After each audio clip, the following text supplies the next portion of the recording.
in my veins, I've been driving this train. Years in this lane, there's no stopping this flame. Cause I came to the game and I changed it to play how I like, rearranged it to my own domain. Yeah, I got what it takes, made lots of mistakes, taking shots, skipping breaks, feeling lost, feeling great, popping off, singing straight, never stopped, never changed. All the squad here to play, and I've got something to say, yeah. I work hard each and every day, I get lost in the words I say. I don't push pause, no I push play. I won't stop till I make a change. I withdraw on the things I make. I turn flaws into flawless traits. I build tall, never capped in space. I won't stop till I hear him say, oh, oh, la la la la la la.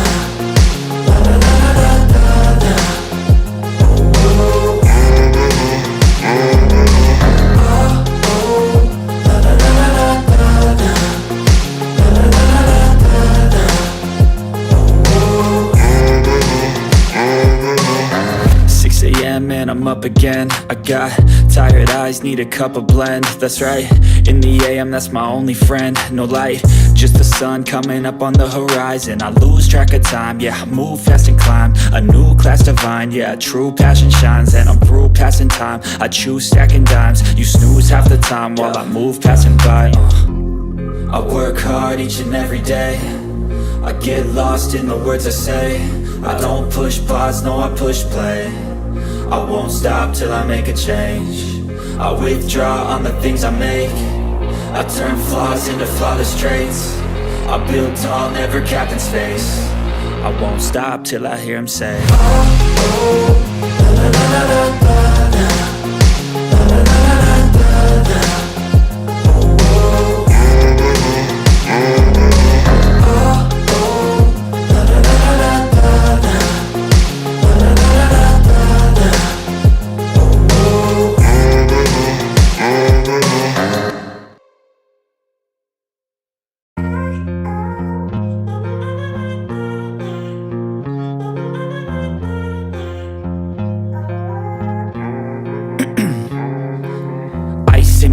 'Cause I've been driving this train.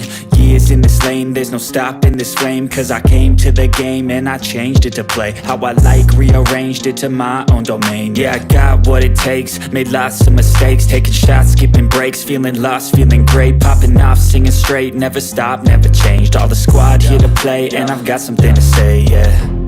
I work hard each and every day, I get lost in the words I say. I don't push pause, no I push play. I won't stop till I make a change. I withdraw on the things I make. I turn flaws into flawless traits. I build tall, never capped in space. I won't stop till I hear him say, oh, oh, la la la la la la. La la la la la la la. Oh, oh,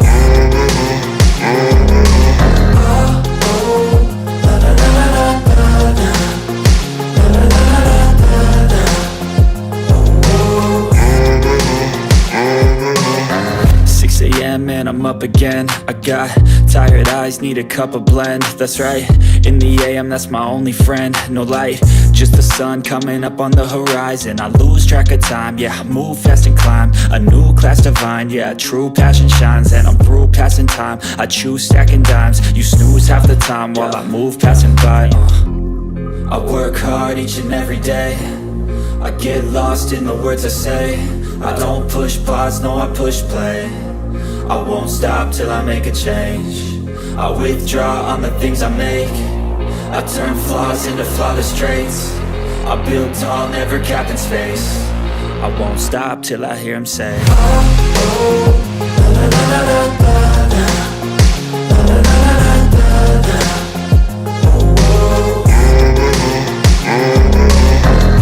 oh, la la la la la la. La la la la la la.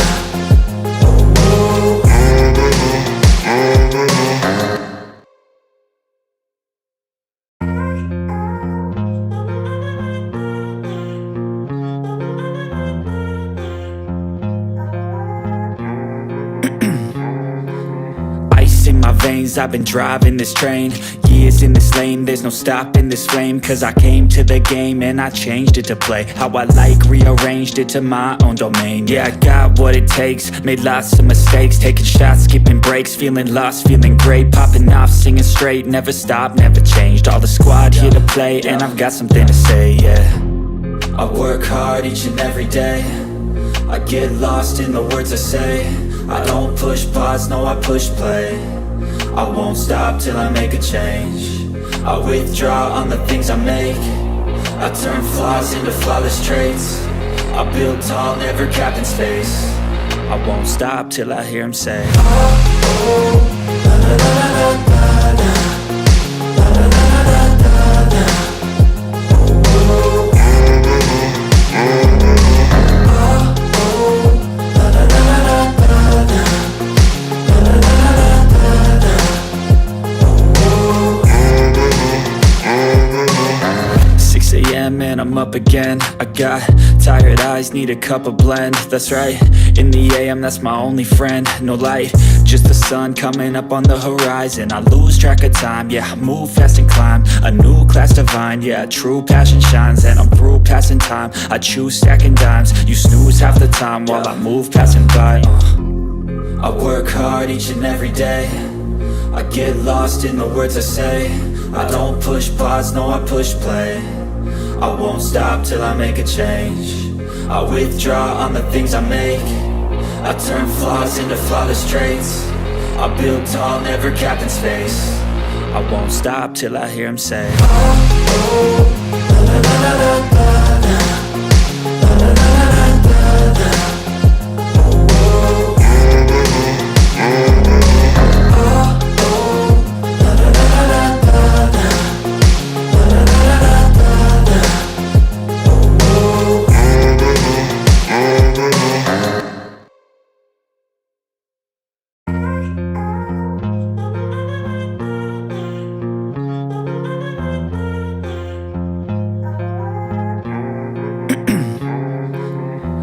In my veins, I've been driving this train.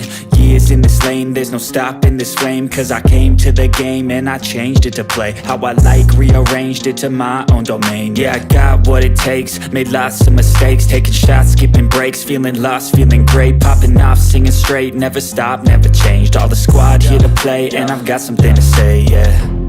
I work hard each and every day, I get lost in the words I say. I don't push pause, no I push play. I won't stop till I make a change. I withdraw on the things I make. I turn flaws into flawless traits. I build tall, never capped in space. I won't stop till I hear him say, oh, oh, la la la la la la, la la la la la la, oh, oh, oh, oh, la la la la la la, la la la la la la, oh, oh. 6 a.m. and I'm up again. I got tired eyes, need a cup of blend. That's right, in the AM, that's my only friend. No light, just the sun coming up on the horizon. I lose track of time, yeah, I move fast and climb a new class divine, yeah, true passion shines. And I'm through passing time, I choose stacking dimes. You snooze half the time while I move passing by. I work hard each and every day, I get lost in the words I say. I don't push pause, no I push play. I won't stop till I make a change. I withdraw on the things I make. I turn flaws into flawless traits. I build tall, never capped in space. I won't stop till I hear him say, oh, oh, la la la la la la, la la la la la la, oh, oh, oh, oh, la la la la la la, la la la la la la, oh, oh.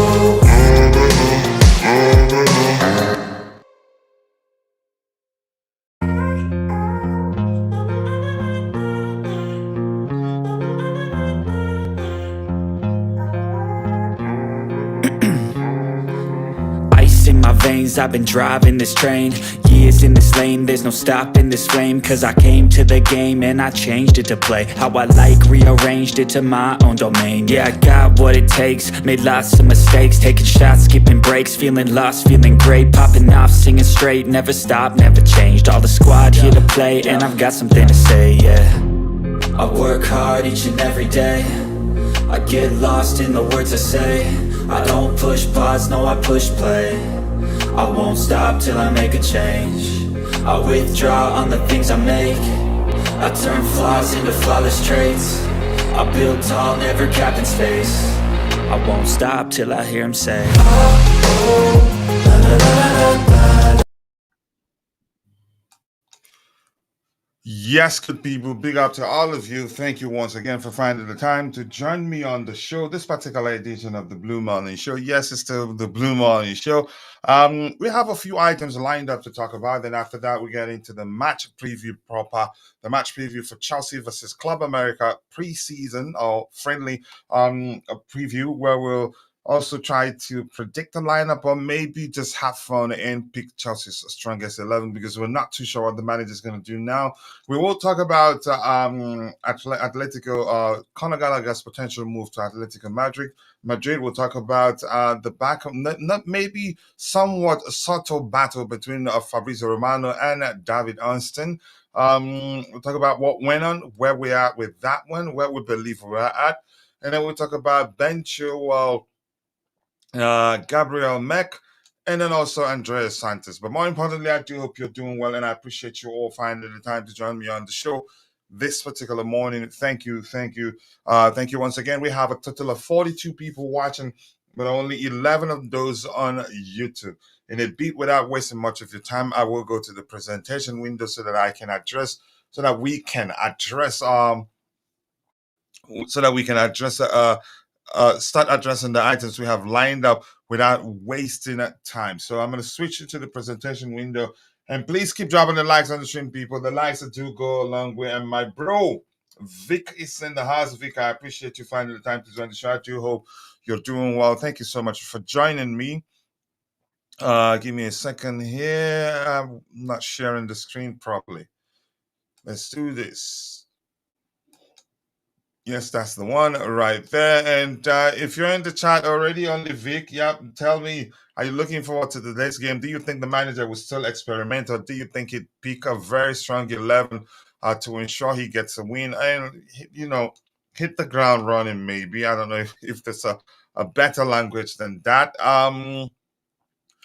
So let's go, people. Let's go. Let me switch to the presentation window. There you go. Right, we need it to be something like this. And this guy here.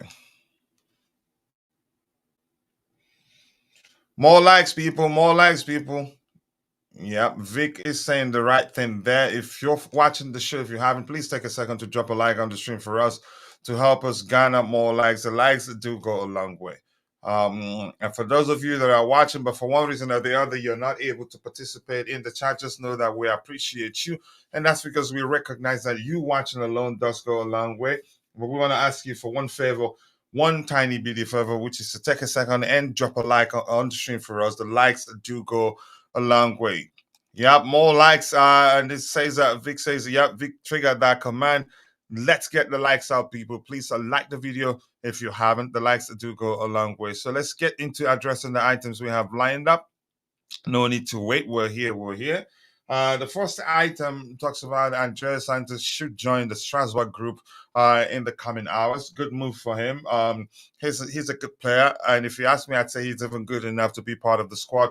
But if the manager doesn't think so, or if the manager doesn't think he'd play, he'd play enough games to continue developing properly, then the best option for him would be to go back to Strasbourg, where he's established himself as a starter there. They love him, and I think he starts week in, week out, which will help him continue developing properly rather than stay at Chelsea, where he'd only get to play here and there. And I think when he's ready, when he's established himself as an important player, maybe for lack of a more more correct language there. I think if he comes back, he takes his place, irrespective of who the starter is before he comes back. So, but he's better off going to Strasbourg right now.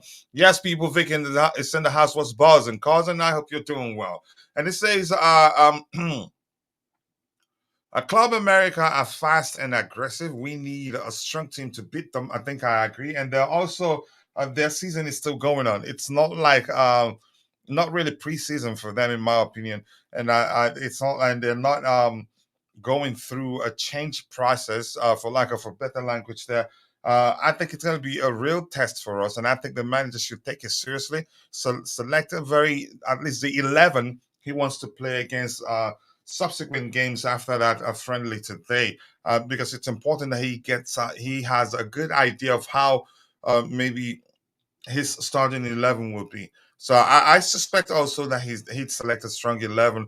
But Andrey Santos, question for you: if you're in the chat, we have just two people in the chat. Do you think it's a good move for him to go back to Strasbourg? I think so. Yeah, it makes sense. There he plays. He's gonna get to play week in, week out. He's a starter there. He finished the season as one of their best players, so why not? And big up to you too, OG Bless. I do hope you're doing well. Thank you for finding the time to join the show this particular morning. Yes, people, keep dropping the likes on the stream. The likes do go a long way. And pardon me while I take a sip of my coffee. I make good coffee. So, yep, 16 people watching in YouTube. In total, we have 47 people watching. Only 16 of those on YouTube, the rest on X. And if you're following the show on X, just know that we appreciate you. You watching the show there provides great value for us. But we want to ask you for one favor, one tiny bitty favor, which is to take a second and like the video on X, and also follow our X account if you're not already doing so. So let's see what else we have here. And OG Bless is saying, Coach, good evening. Is it evening where you are? But good evening to you too. More importantly, nice to see you. But I appreciate you joining the show. So what do you think? Andrey Santos, for me, a good move. He needs to be playing. He doesn't need to stay at Chelsea and only get to play when we have a cup game like the FA Cup or the Carabao Cup. I don't think it'd make sense for him. And at 19, I think he's still just 19. Is he 20 already? He should be playing. He shouldn't be sitting on the bench for any reason. Even if he gets to play at least, you could say 5 games per month. For me, I don't think that's enough. Not even up. Let's say 3 games per month. That's not enough. He needs to be playing week in, week out. Like 4 games per month. Let me say, if he comes to if he stays at Chelsea, probably he'd probably get the chance to play like twice or maybe once a month if we have cup games. League games, maybe he comes off the bench to replace Moises Caicedo, maybe. So I don't think that makes sense for his development, and he's still a kid. And GFC Govern is in the house. I appreciate you finding the time to join the show this particular morning, brother. I do hope you're doing well. Thank you so much. You know how to trigger the command, but always nice to see you. Trigger it whenever you want. You have every right to. So good luck to Andrey Santos, as we're hearing that he should be joining the Strasbourg group in the coming hours. And I know he still do well. He didn't start the season with them, correct me if I'm wrong, but he finished well because he's an excellent player. The next item is from the transfer guru himself, Fabrizio Romano, reporting that Chelsea advancing on Gabriel Mec deal, as reported, more to follow. And initially on the 29th, he reported that Chelsea are planning to advance on Gabriel Mec deal after presenting their project to the 2008 born Brazilian talent. Gremio is that the name of the kid, wonder kid, open to the move, as Chelsea will now work on club to reach an agreement. He's one for the future. How soon is he going to become a Chelsea player? I honestly do not know. And I haven't even watched a comp of this kid in question. But good talk. Oh, good talk on X Fair, no longer Twitter. On X Fair about the kid. I don't know anything about him, so I'm not going to pretend I do and gaslight you into believing I know him. That's not my thing. Yes, people, if you know anything about him, tell us more about him. For me, simple. He's one for the future. Yeah, Club America. I was again. I was in the stadium when we played them. I think it was under Thomas Tuchel, 2022. I think the game ended in a draw. I can't quite remember the result. I didn't blog, but I joined the panel for GFC. Was it GFC or Green Tough? And then Ankits from the stadium. I was with my whole family, so it would have been difficult to do anything on the day. But that's by the way, people. Keep dropping the likes on the stream. The likes will go a long way. Yes, people. Please go and check out GFC Gavin's YouTube channel, people, and subscribe. Let's help him get to at least 5,000 subscribers as soon as possible. He deserves that. He's a nice person, more importantly, and I appreciate him. Let's see what else do we have here. Shafodinho is in the chat. Big up to you too, Shafodinho. If any of you in the chat, if you know Gabriel Mec very well, can you please tell us more about him? Otherwise, we're gonna move to the next item. Remember, the plan is to preview Chelsea's the game that will play later in the day against Club America, the friendly preseason friendly. But it's going to be another difficult test for us. That's because it's not preseason for them; it's just friendly for them. Their season is still going on. Correct me if I'm wrong. And they're well drilled. They're not going through a process like us. And hopefully, for me, in my opinion, hopefully the manager doesn't experiment too much because it would be a huge risk. And for them also, they're used to the weather. They don't have anything, and it's not the game. I think you say they don't have any concerns with regards to the weather condition. But keep dropping the likes on the stream, people. The likes do go along with. So we'll move on. It doesn't look like anybody's interested in talking about Gabriel Mec. Sorry about the blank screen. I think it would take a while. Okay, there you go. Ben Chilwell. I think even before the manager started work, we knew it was going to be difficult to accommodate him. But the manager could still do that. Just play him as a traditional fullback and let the right hand side invert. But it sounded like it's not looking good for him, and we've also seen reports suggesting that the club Chelsea are open to selling him if they get a good offer. I think even if they get any, not even sizable, if they get anything, I don't know. I can't quote an amount because I don't work for the club. But if they get, let's just leave it a good offer, they take it because his salary also is huge. If they can get his salary off the books, I think that will go a long way. Plus, Renato Veiga can play as a left back. Kukurea can play as a left back, and we have Malo Gusto who can also play on the left hand side. And who's to say Malo Gusto and bench and Richards cannot be on the pitch on the same time? They can actually.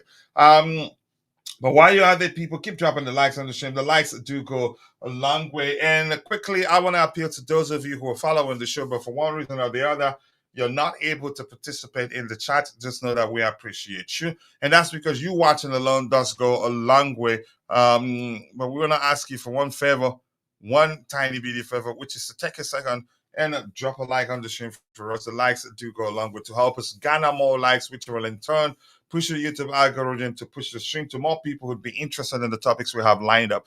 Let's go. Big up to you, to Shafodinho. Are you doing a watch along today? Yep, definitely already scheduled. And once this particular show ends, it will redirect people to that one so that they can drop a like on it.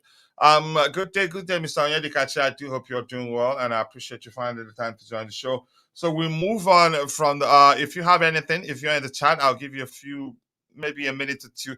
If you have anything to add to the or to say with regards to Venture's situation, I don't think he leaves because it'd be difficult. But rumors are that Manchester United are interested. I think his salary will almost always be an issue. Even Manchester United, they're looking to cut down their wage bill overall. But let's see what happens. And I think at this age, if he gets a good offer from any club from Saudi Arabia that will pay him maybe twice as much as what he's earning at the club, I think he'd leave. But I want to get your opinion. What do you make of Ben Chilwell's situation? Do you think he stays? Do you think he leaves?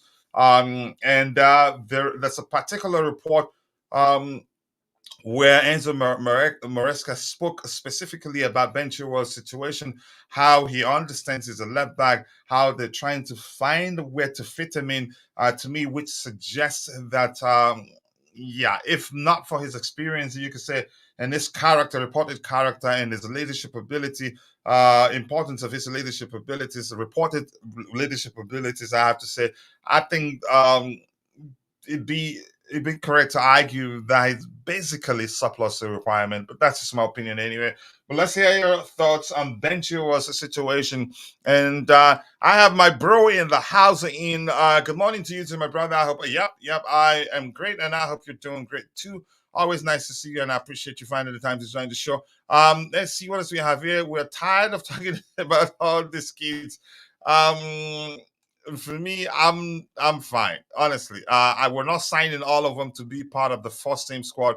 A lot of them, like I said, 90% of all the kids were signed are all for the future. Not that they come and be part of the team right now. But the two of them, I think 2025 will be part of the squad. And Kendrick Pies and Messinho, who's also, I think, he suffered another injury.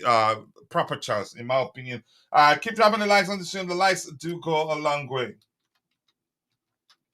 So let's hear your opinion if you're in the chat. Ben Chilwell situation, what do you make of it? I don't know if I should if I should even be calling it a situation. He's still at the club, and chances are, I think he'd probably still be at the club this season. He'd finish the season at the club, in my opinion. The next season, I'm not too sure what's going to happen. If he stays fit, chances are he'll still be here next season. And if he plays well, if the manager finds a way to accommodate him, and we've heard that the manager, from the manager himself, something that you could interpret as him finding it difficult to find a place for Ben Chilwell in the team. And yes, people, as you can see on the screen, big up me. People, go and subscribe to my bro's YouTube channel. The link is there after you got the command. Let's help him get to 10,000 subscribers as soon as possible. We can do that. More likes, people. More likes. Ben Chilwell situation. I want to hear your opinion. And we have a Chelsea Live talk about Osimhen deal that we want to. Yeah, we'll get to that. We can't just skip to Osimhen deal because you're here. You have to wait. That's one of the items we have lined up to discuss. We get to that in a bit.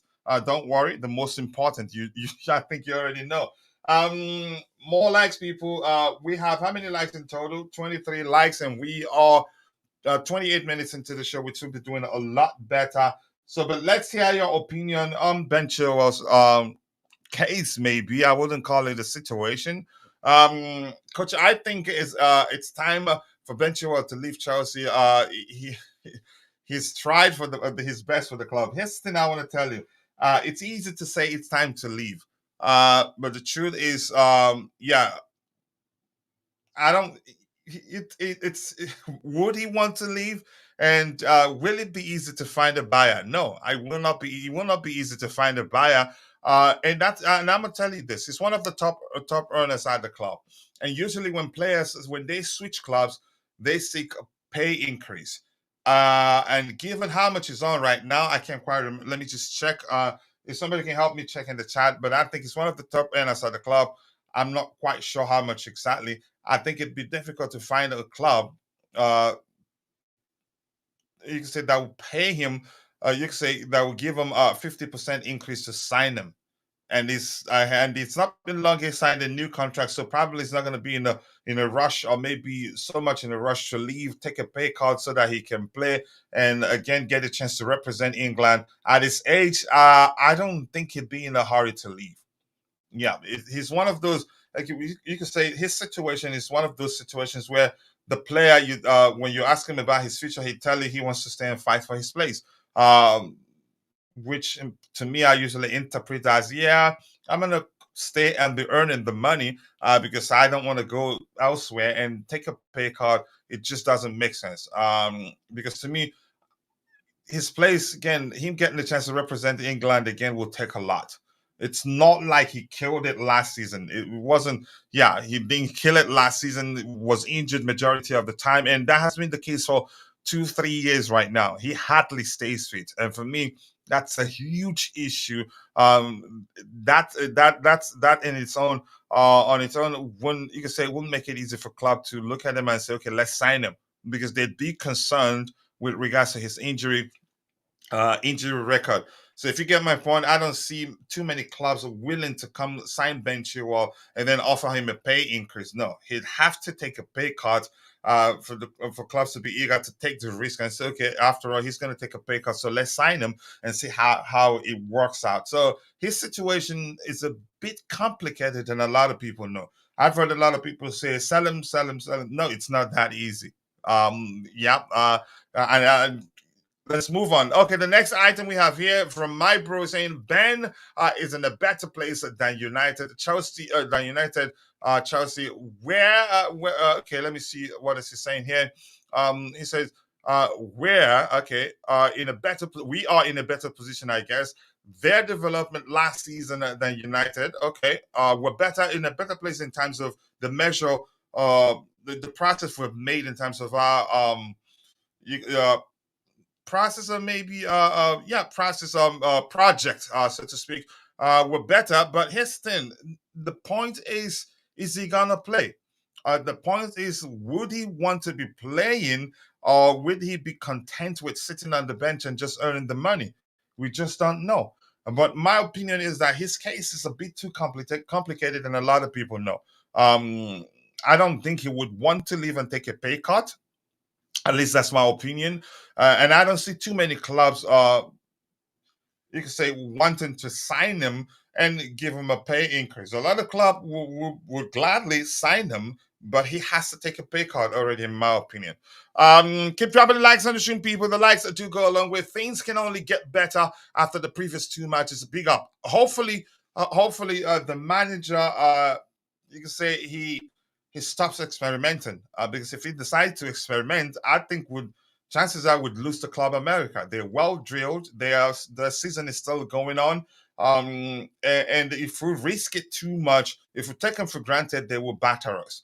If I would, if I were the manager, I'd stop experimenting. I get it; it's preseason, but if you lose continuously in that manner, say in a disgraceful manner, chances are the players are the players' confidence will take a hit, and that's usually difficult to correct, if you get my opinion. So I wouldn't risk it too much. Just give me a second. I'm burning here. Let me just turn on the AC.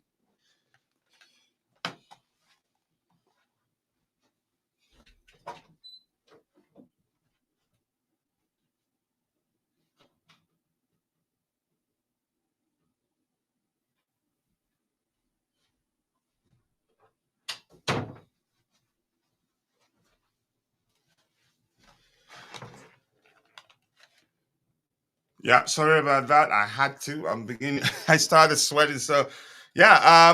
Things can get better, but I'd rather the manager not risk too much. I get it. The first two games, I don't know if the first two games, three is that the third game we've played since he's taken over as our manager. We played a closed door friendly at Cobham, I remember. And then two games. I don't know if those the three games we've played under him, or maybe two that we watched. Maybe if those the two games are enough for him to have learned a little learned more about his players up close, in my opinion. But we don't know. So keep dropping the likes on the stream. The likes that do go a long way. 26 likes. We can do a lot better. Let's try and get it to 100 likes as soon as possible. Coach, from me, Ben is a very good footballer. Nobody is denying that. Nobody is denying that. But here's the thing: for every player,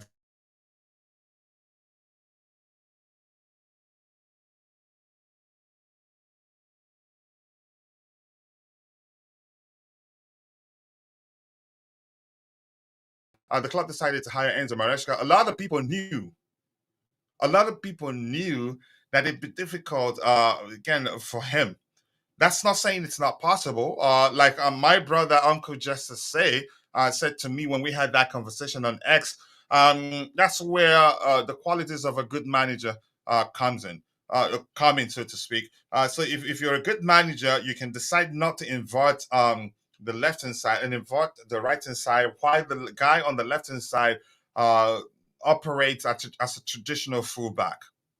that can solve the problem. And I think he'd still be, you can say, a valuable part of the squad should he remain at the club. But rumors are that if Chelsea gets a sizable fee, he leaves. But I'm just telling you right now, uh, him leaving the club, not going to be easy for reasons I've talked about already. So we have 85, 90 people watching. I was going to say 85 and boom, it changed to 90. But you can say 50% of that on YouTube, the rest on X, just 44 people on YouTube. We appreciate you, but keep dropping the likes on the stream, people. The likes do go a long way. And yes, people, please go and check out my little bros YouTube channel. Ty, people, go and check out and subscribe to Ty's YouTube channel. You will not regret it.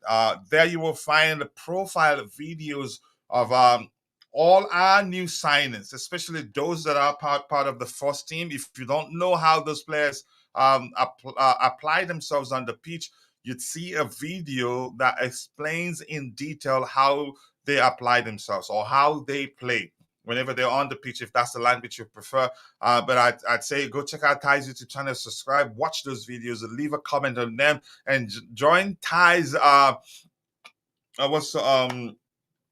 the platform where we can support him, because he still has a bit of an issue with the monetization activation process. I think that's the correct term. But more importantly, let's go and help Ty grow. It's the right time for Ben to leave the club this summer. It's one thing to say that, but how simple would that be? I don't know. So this here says Chelsea coaches are trying to find a position for Ben Chilwell, as his skill set is not seen as entirely suited to Enzo Maresca's system of choice, casting some doubts on the England's fullback's future. Listen, I know some people are all bent out of shape for this. These things happen. The manager, it's important to consider the manager's preferred approach to football. If you understand the manager very well, then you'll be able to tell whether certain players, what we call winners and losers, from time, even those that don't understand football that much, knew that he's in a bit of a trouble. His case is a bit peculiar. But here's the thing, that's not to say the manager cannot get it to work. I've explained how that is possible. Just operate as a traditional fullback. You don't need to invert, and the right hand side can invert. You never know. But let's see what happens. But it's telling, given the fact that the manager played, you can say, started Levi Cowell in the left back position, irrespective of the application of that role. It doesn't really matter. That's telling. And the fact that who was it again that spoke about Ben Chilwell? When the manager, I think it was during his first interview as Chelsea manager, he talked about the players he has at his disposal, naming Renato Veiga, naming Malo Gusto, naming Ben Chilwell, naming not Ben Chilwell, naming Marco Correa, naming Reece James, and omitting the name of Ben Chilwell. That was when I knew, it's gonna be difficult for him. But that's just my opinion. You never know. Chances are the season starts, he becomes a regular starter, even benching Marco Correa. You never know. So we move on from the case of Ben Chilwell, and the next item we have lined up. And remember, the plan is to get to discuss and it's to preview our game later in the day against Club America. And also trying to predict, you could say, a strong 11 that we think can beat them, not an experimental 11, maybe not a prediction, maybe we just have fun trying to pick our strongest 11 to beat Club America. They were difficult playing against, and I was at the stadium on the day, although I didn't enjoy the game that much because at the same time, I had to be very busy with my son. So Napoli would consider loaning out Osimhen only in late August if there are no alternatives. So basically, they don't want his departure to be on loan basis, if there's anything like that term. I just made up that one, but I think it help you understand what I'm trying to say. So if they can find any club that wants to sign him on a permanent, then that's when they say, okay, you know what? If you want him on loan, come take him. But some reports are suggesting they're open to him leaving on loan, but with a mandatory purchase option. but we want him on loan with an option to purchase at the end of the loan spell if it works out, which tells me that we're not too sure that he'd be a good fit given the manager's preferred approach to football. That is just my opinion. I'm not saying that that's certainly the case. If you get my point. So Osimhen to Chelsea could still happen. And there are a lot of factors when you take your time to look at them. You say, yeah, maybe we knew all this while, the club knew all this while that they still get the deal over the line. First of all, when Enzo Maresca spoke about Marc Guy, when he said, in this moment, Marc Guy is staying, which I interpreted as in this moment, that's not saying certainly Marc Guy will be here, will play, will spend the season. Will be here till the end of the season. To me, in this moment, to me sounds can be correctly interpreted as at the moment, which means things could change tomorrow. It could change before the end of the transfer window. It's as simple as that. And I had a bit of back and forth with my bro Vince, who's telling me maybe his understanding of the manager's comment is that certainly that Marc Guy will be here until the end of the season. But I think otherwise, the comment for me, in the moment for me, is could be correctly interpreted as at the moment, which means it's not certain, which means anything could still change. So that plus everything we've been hearing, plus us not being, you can say, not being maybe persuasive in terms of all the strikers we've been linked with and move for. For me, those factors put together suggest that, yeah, we've always prioritized the cement, but are just pretending we don't need them. I don't know. I'm just speculating or maybe theorizing if you prefer. But nice to see you. Let's see your opinion on what you've heard about Osimhen. There are about two more items to go through. That what David Austin has said, what Fabrizio Romano said, and Fabrizio Romano late last night or maybe early this morning saying something that you could say, what's the language I'm looking for? Not justify. Something that comes across as that when you look at it, you know, yeah, David Austin was correct. Greetings to you all, Blues. King Shango, nice to see you. I hope you're doing well. OG Blessed Coach, which time are we going to play Club America? Around, I think, 4:30 p.m. my time. I don't know what time that, 4:30 p.m. PST. So that West African time, I don't know where you are. Chelsea must sign Osimhen, Oli Watkins for firepower up front. For that, Chelsea must release Broya and Sterling. Okay, I'll let them know your orders, sir, but I hope you're doing well. King Shango, 11:30 GMT, 11:30 p.m. GMT, I'm guessing. Big up to you too, Jerry. Nice to see you. I hope you're doing well. Let's see what else we have here. Swedish, hello to you too. Thank you for finding the time to join the show. Nightbot is a machine, by the way, and thank you all for 29 likes, but I think we can do a lot better. We have 93 people watching, around 50% of that on YouTube, 49 in total, or a little more than 50% than that on YouTube. The rest on X. Please keep dropping the likes on the stream. The likes do go a long way. I appreciate you all. So let's see the next item on Osimhen here. That was after David Austin. Where's that David Austin report?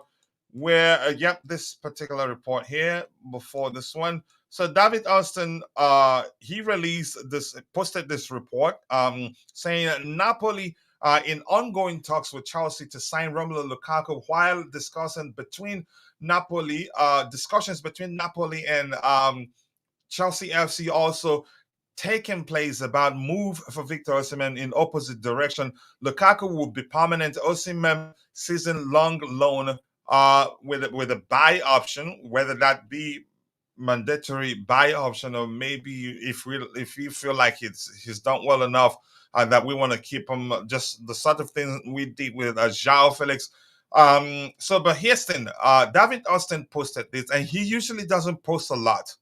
So after that, a few, maybe an hour after this particular report was posted, I can't remember the time between the two posts, we saw this from Fabrizio Romano, which reads, breaking news, Osimhen's agent calendar denies loan move for Victor Osimhen. I read it then. This is what he said. I read about fantasy exchanges with Victor as if it was a package to be delivered quickly. Uh, this package, this package is the top scorer of the third Scudetto in the history of Napoli. Um, so respect and stop fake news. Heston, the titling of this is so wrong. It's not funny. Yep, the titling of this particular report is so freaking wrong. It's not funny because this is him saying this is in the quote. This is not in quote, which means this titling here, Fabrizio titled it this. But what we have, the context itself, for me, tells me something else. This doesn't say that Chelsea aren't discussing with Napoli. This doesn't say specifically that yeah, Chelsea aren't trying to get Osimhen on loan. This says I read about fantasy exchange with Victor as if he was a package to be delivered quickly. So probably for me, my understanding of this particular paragraph in this comment is that he's concerned that maybe his client is, you could say, maybe he wanted Osimhen to go for 150 million, like Dante explained on Trevoh's YouTube channel, or maybe 300 million. Because a transfer fitting of of a big player as Osimhen, and leading to him, which will lead to him making a lot of money. So he doesn't like that. That's how I read this. And this particular paragraph there, the third paragraph reads, this package is the top scorer of the third Scudetto in the history of Napoli. So he's just hyping his clients here, the third paragraph.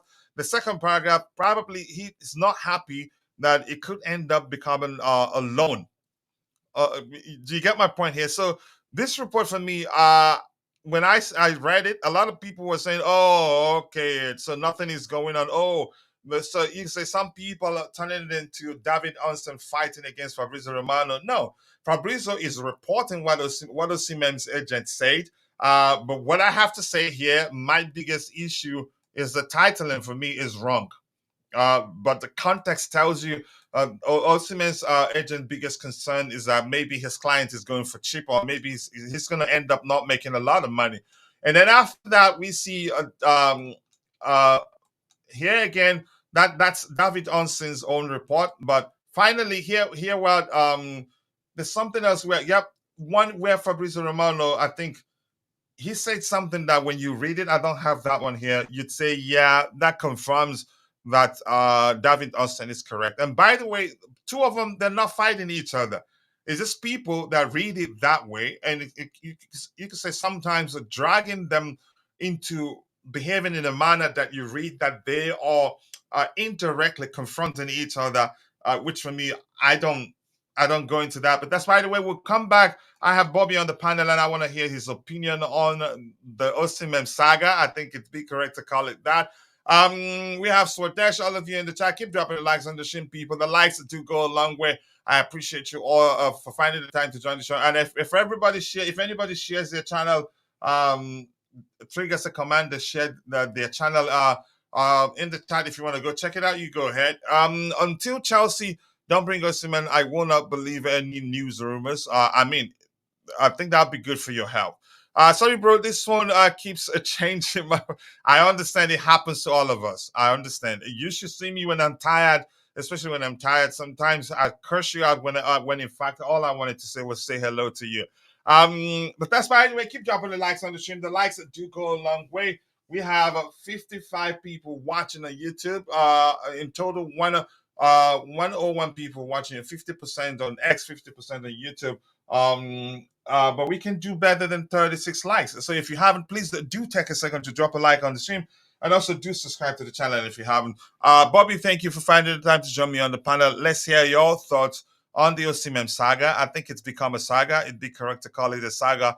Not really back and forth. David Ornstein and Fabrizio Romano, for me, they're probably not paying attention to what the other person is doing, but people drag them into paying attention to them, leading to David Austin pinning his report after Fabrizio Romano released that you can say released maybe the disapproval, or maybe the refuting report he released. But let's hear you, Bobby, your opinion on the saga. But thank you for joining. More importantly, Hi, big up, coach. I just saw you streaming. I've got a few minutes. I thought I'll jump in, but I may need to jump out at some point pretty soon. Victor Osimhen, I don't really know what to think, to be honest. mm, It's just one of those that it looks a little bit complicated. For me, the sticking point is his wages. To cut through everything and look at a deal for him, the issue is his wage demands. I mm, don't think the asking price is even something Chelsea would entertain. There is a bargaining chip in Lukaku, and I'm sure, as has been reported, Napoli will look at that. But do Chelsea want him at the wages he will demand? That's, to me, is the issue. And I don't think he will back down on his wages. So we may find with this deal, yeah, people seem so convinced it's going to happen. Probably it might, because Osimhen might just get fed up and say, "Look, I just want out at any cost." But he still has a year, 2 years of his contract, so he doesn't really have to leave Napoli. Um, he might just sit it out. I doubt he'll go to Saudi, but the Saudis may come back with an offer he simply cannot refuse, or he mhm. might go there.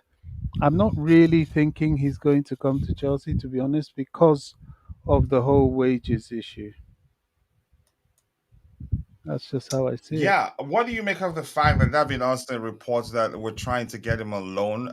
Napoli, and I think you were one of the first people that started saying that we know exactly what we're doing. I don't know if you're one of those, but you said clearly that they would have to drop the price because people aren't that much interested. And PSG, their talks initial, they started, his camp started talking with PSG, but that has stalled. It doesn't look like PSG are that interested too. uh, Hmm. I think you did mention that the price will eventually drop. I don't think the price is an issue right now. And correctly, you said that the biggest problem will be his wages. But what if PSG, as we see clearly, they're no longer interested? They might still come back in. We don't know, but people are being cautious with regards to how much they spend on players. Um, how do you see the possibility of him coming on loan with maybe with a mandatory option for a permanent purchase? Do you see that working out? Yeah, loan with a mandatory option to buy is a possibility, but what is that mandatory option? If they are saying that, okay, you take him on loan and at the end of the loan you pay 100 million, well, Mm, Chelsea aren't going to agree to that. The whole issue with him is that he's overpriced at the moment. He has to take some responsibility because he signed that contract extension that would have included all this. And somewhere along the line, both he and Napoli were not looking at the market and predicting what would happen by the next season. That, look, with all these regulations coming in, clubs aren't really going to drop 100 million here, there, and everywhere. They were banking on the fact that, Chelsea are rebuilding. They have money. They would probably drop it, and that PSG selling Mbappe, they would probably drop the money. All that sort of thing. And maybe towards the end of the transfer window, somebody might come and drop 100 million and just walk away with him. It's possible, but I don't think it's likely at all. yeah, and I think he'd look back and regret signing that contract. And we did talk about that at the time. We were saying it was a mistake. Signed a new contract with a release clause. He could have been free from Napoli right now, and he Yeah, he had could. a lot of reasons at the time to say, "Yeah, that's it, I'm done." When the racism issue happened, when they trolled him, his race with coconut or whatever, maybe whatever they did at the time would, you could say, is acceptable in Italy. But a lot of people did see that and say, yeah, that's racist. And people thought that was it. He was going to leave Napoli. And the fans probably convinced him. And he did say that it was his love for Naples and the fans and the people made him sign that. No, it was a loyalty contract. A loyalty contract. That was what we called it at the time. they bamboozled them into signing a new contract, and now they have the upper hand because practically they decide whether he leaves or stays. I don't know why people make such mistakes. Even the Casado did the same thing, and then when he wanted to leave, it was basically again it was all down to whether Brighton accept his departure or not. So I don't know what, maybe money, because probably he didn't sign the new contracts for the sake of it. He probably got a lot more, got a lot of pay increase that led to him agreeing to that. I get it. He came out and said openly, yeah, it was because of his love for Naples, and and the people. I don't know if you have anything else to add to that, but you go ahead so I can catch up with what we have in the chat. Yeah, I mean, you never know what condition, maybe even threat. I wouldn't like to think it's a threat, but But in Italy, it's you know, possible. well, and we had the same situation with Michael Olise last season.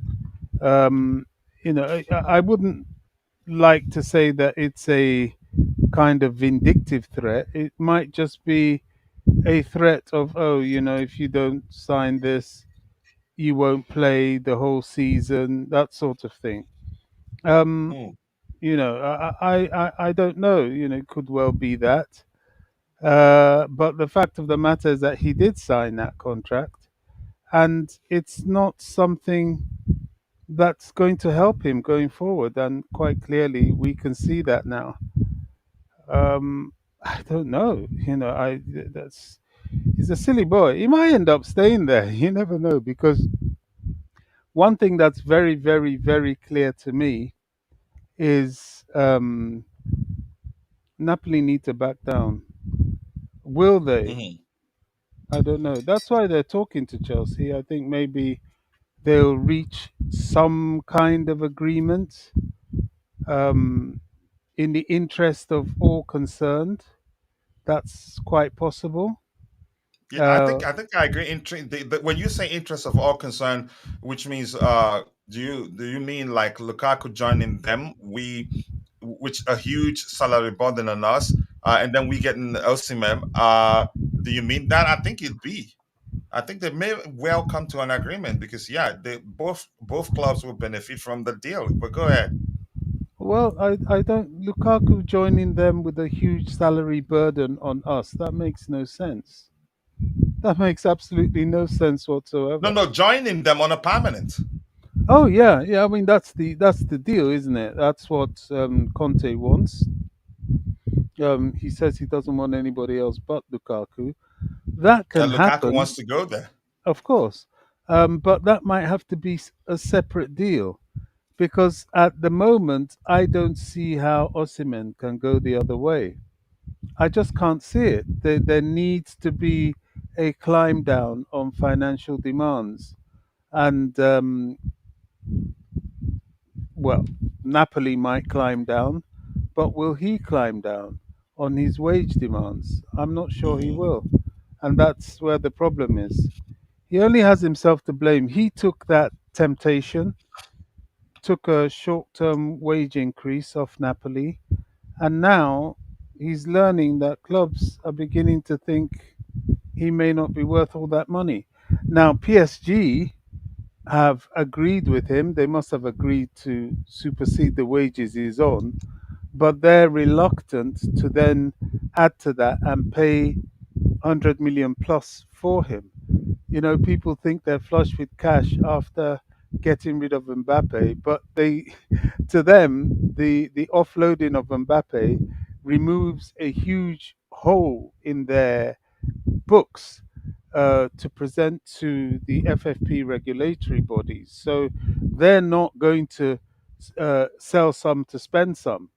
No, they're just going to sell to get it off their back, regardless of the baseline financial capabilities they have. That's not the issue now. The issue is working within regulation. So it's a difficult one. Let's see what the negotiations come out with. But somebody somewhere is going to have to come to a middle ground. They both are, and that's why I'm wondering whether all this Osimhen talk, from a Chelsea point of view, is a smokescreen for somebody else. trouble is, what do you do with a player like Lukaku? Will Mhm. Napoli still go for Lukaku if they don't get rid of Osimhen? I don't think they will. Yeah, the overall, it's complicated. It's not as simple as a lot of people believe it be. And I've always told people once a transfer deal involves a player exchange, it gets complicated. Of the bat, clubs value players differently. Valuation of, again, how Chelsea could say Lukaku is worth let's say 45 million. Napoli thinks, nah, he's just 25 million for them. Then it compounds the whole process. Um, Let me get a bit of what we have in the chat. And Bobby, hopefully, if you're still here, I understand. If you're gone by the time I'm through getting uh you can say conversing with those in the chat, that's fine. I understand. But I always appreciate you finding time to join.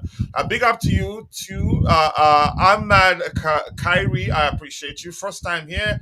This saga ain't no easy to complete. Very correct. It's complicated. A lot of people know. But Ahmad Kyrie, nice to see you, and thank you for letting us know that it is your first time here. Feel at home, express yourself. Hear your opinion matters. All we ask of you is just to keep it civil. But more importantly, thank you for joining us. And we have Swada saying, only my concern is our backline. I don't have faith on centre backs. I think they will be fine. The manager, he hasn't found the correct pairing, you can say a pairing that will work. Jabulani Zumado says that I still advocate for both Stalin and Broya to be released and be replaced by Osimhen. It's up to the club now, but let's try and keep the topics aligned. If you want me to address what you have in the chat, please keep it aligned. Otherwise, I will assume you're having a good conversation with a community member in the chat, which you are entitled to.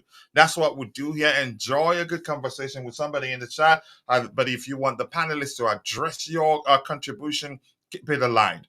Given Osimhen 9.5 million net salary is doable, especially if Lukaku leaves. Yeah, it's doable, and if we believe he will fit. He will fit into the manager's preferred app, just fine. If Osimhen's deal is going through, it will be the first time Chelsea will break the wages through on the new owners. Perhaps that's why Chelsea doing obligation loan for this. Is it obligation? Nothing says specifically it will be an obligation for a permanent purchase. Just an option for a purchase. I mean, most in some it can be just if I again it can be an option that after the end of the season you look at his performances and go, yeah, we want him, or no, we don't want him. Just like in the case of Joao Felix. But in Joao Felix's case, I think at the time the asking Atletico Madrid's asking price was the main issue, and I knew we weren't going to sign him. We keep hearing that about high wages of okay, the man from Osimhen. What are the wages figures, and are the wages not negotiable or sustainable? Can you tell us, Vic, the number you mentioned in the chat, is that what he's asking? We don't know really, and I don't have any idea. But at previous reports that we've addressed mentioned a certain number that Chelsea aren't willing to pay anything close to that. But I can't quite remember what was said. If the Osimhen wages are unaffordable, then Chelsea should go for Oli Watkins, Kudus, and or Jonathan David. Okay. Jonathan David doesn't differ. I'd rather we keep Mark Gee than sign Jonathan David. Jonathan David doesn't differ that much from Christopher Nkunku. Maybe Christopher Nkunku is more technically gifted and Jackson is more technically gifted. But in terms of profile, they're more like a hybrid number 9, in my opinion. And if you want to play him as an out-and-out striker, it doesn't work, in my opinion. Vic is saying, Osimhen said gender, Roberto Calendar will be suspended next year, hence a loan with an obligation to buy doesn't give him any commission. He must get him out of Napoli now via a sale or obligation to buy to make money. Wow. Vic, good. I respect you for this, and I appreciate you educating us on. You can say, giving us more detail on the situation, because I knew nothing about you can say impending maybe suspension of his agent which leading to him being desperate to ship out Osimhen right now to be sure he earns something from it. I appreciate you, even though I don't like you. Lion Jew, I see you. Nice to see you. I hope you're doing well. Lukaku already agreed on personal terms with Napoli, and the transfer fee isn't a problem for Napoli. They just need Osimhen out somehow. How that will be, I honestly do not know. And Shwazi Davis saying, it has to be an obligation. Yep, otherwise it'd be stupid for Napoli. It has to be an obligation to buy loan. Osimhen has confirmed that he will not go back to Napoli. He won't entertain any loan offers with option without option to buy. Maybe I'm just I think you're saying it has to be something that will lead to him leaving Napoli finally and not go back there. So a loan with just a mere option to buy will not suffice. It has to be with an obligation to buy to ensure that, yeah, at the end of the season, he'd no longer be a Napoli player. That makes sense. But thank you so much, people. I appreciate you all. We have a total of 123 people watching, 60 of those on YouTube, the rest on X. And quickly, if you're following the show on X, just know that we appreciate you because you following the show alone does go a long way. But we want to ask you for one favor. One tiny bitty favor, which is to take a second and like the video on X and also share the video if you can. Follow our X account if you haven't. That way, whenever we go live, you're not going to miss anything. Also, I urge you to please, if you don't mind, join us on YouTube here. Like the video on YouTube, subscribe to the channel, and you get a chance to win at least $50 whenever we get to do that. We haven't done that for 3 months now, but we're counting. Plus, I owe people giveaway I promised them after the birth of my daughter. I haven't forgotten. It's just that, yeah, I do everything alone.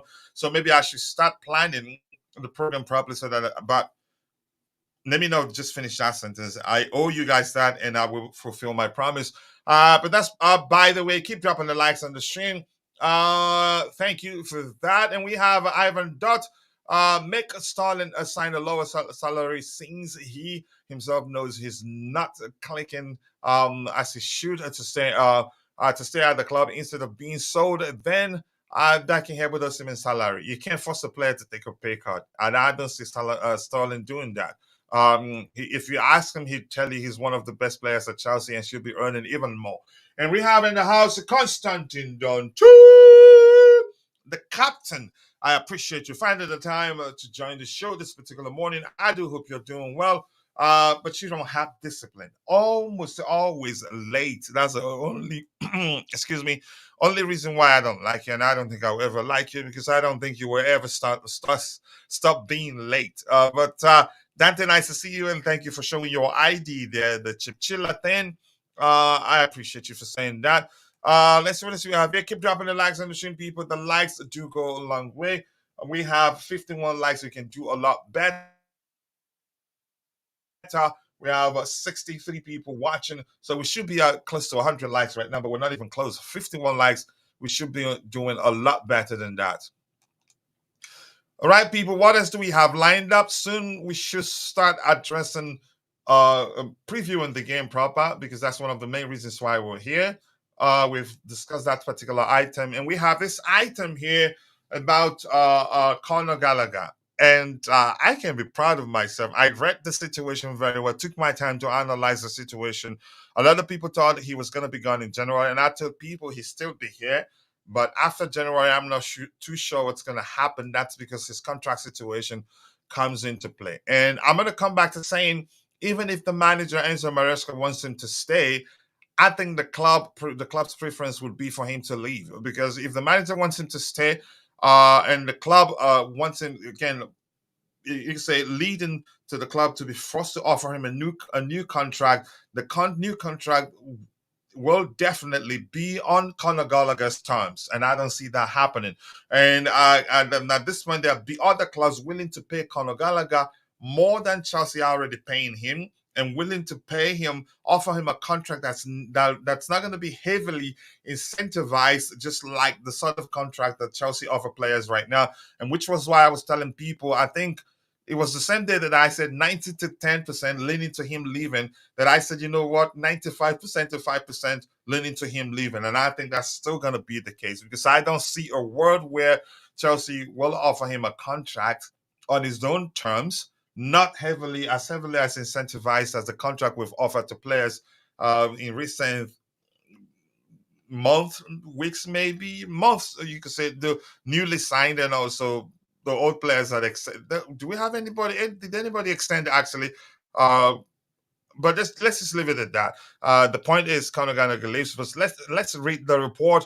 The report here from Transfer Guru himself reads: Atletico Madrid and Chelsea are on the verge of reaching an agreement for Conor Gallagher after talks in the last 24 hours. A story reviewed on Tuesday morning. Talks accelerated in 35 to 40 million package almost agreed. Small details to sort out. It all depends on Conor Gallagher now. This the last paragraph, one single line paragraph. That's huge. Pay attention to it. It all depends on Conor Gallagher now. So if Conor Gallagher said, "Nah, I'm not going," he stays. I'm dying. I got a private message, and that person that sent me that will definitely go to hell. Uh, So Conor Gallagher leaving, I think it's happening practically now. 19, you can say 98% leaning towards him leaving. But here's the thing. Question is, yeah, it's huge. The last paragraph on this particular report is huge. Because if he says, "Nah, I'm not going," it becomes an issue. But I think he'd go. I think he'd go, except if Tottenham comes in and tells Chelsea, you know what, we're gonna pay 45 million. 5 million is huge.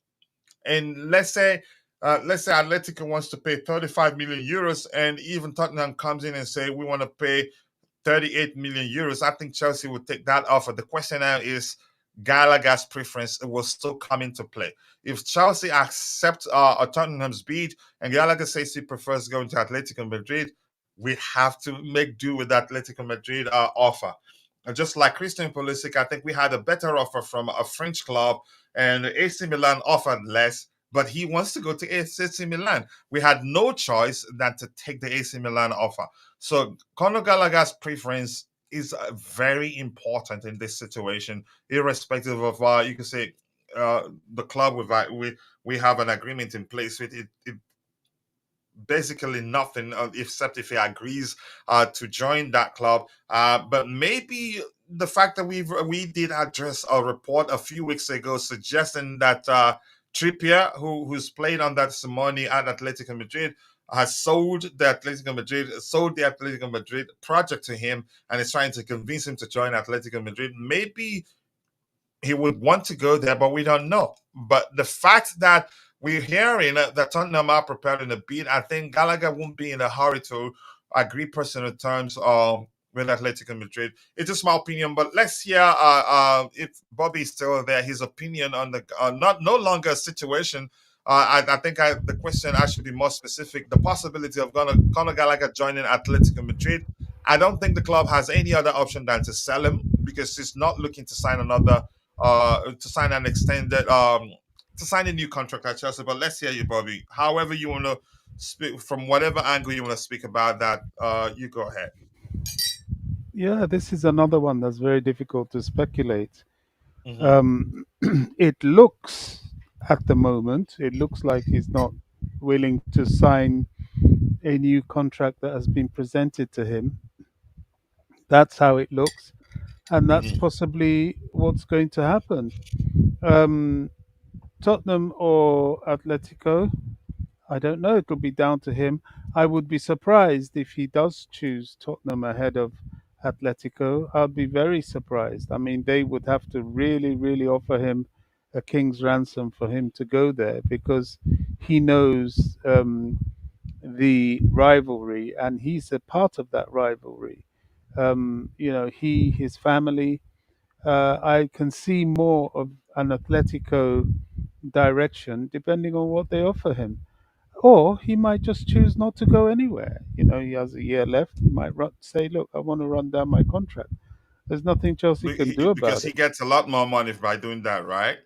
Yeah, yeah. So everything is in his hands at the moment. He's in a good bargaining position. Or he might just turn around and say, "Well, Chelsea's my club, my old club. I might just sign a brief extension so they can make more money out of this situation, or so we can get more suitors." Trouble is, he must produce as good a season if he is remaining at Chelsea for any length of time. He must produce as good a season as he did the previous season. And I think he will. I think Maresca will like to use him. I think Maresca works well with somebody who's going to be pressing high up the pitch, which is what he does and does probably better than most. So he really, really is a very in a very strong, advantageous position. If he stays, that's an additional person to the midfield, and that might push somebody out on loan. I'm scared it would be Chukwemeka. I think it's a mistake because I think he is probably one of our better, more capable players, especially at this close control thing. And he equally can press. Problem with him is his injury record. He's got to prove that he can stay fit. It's an interesting situation. I have no opinion right now. I've resigned myself to the fact that I like Gallagher, but I think he's on the market and he may leave. So I'm prepared to just grit my teeth and accept it.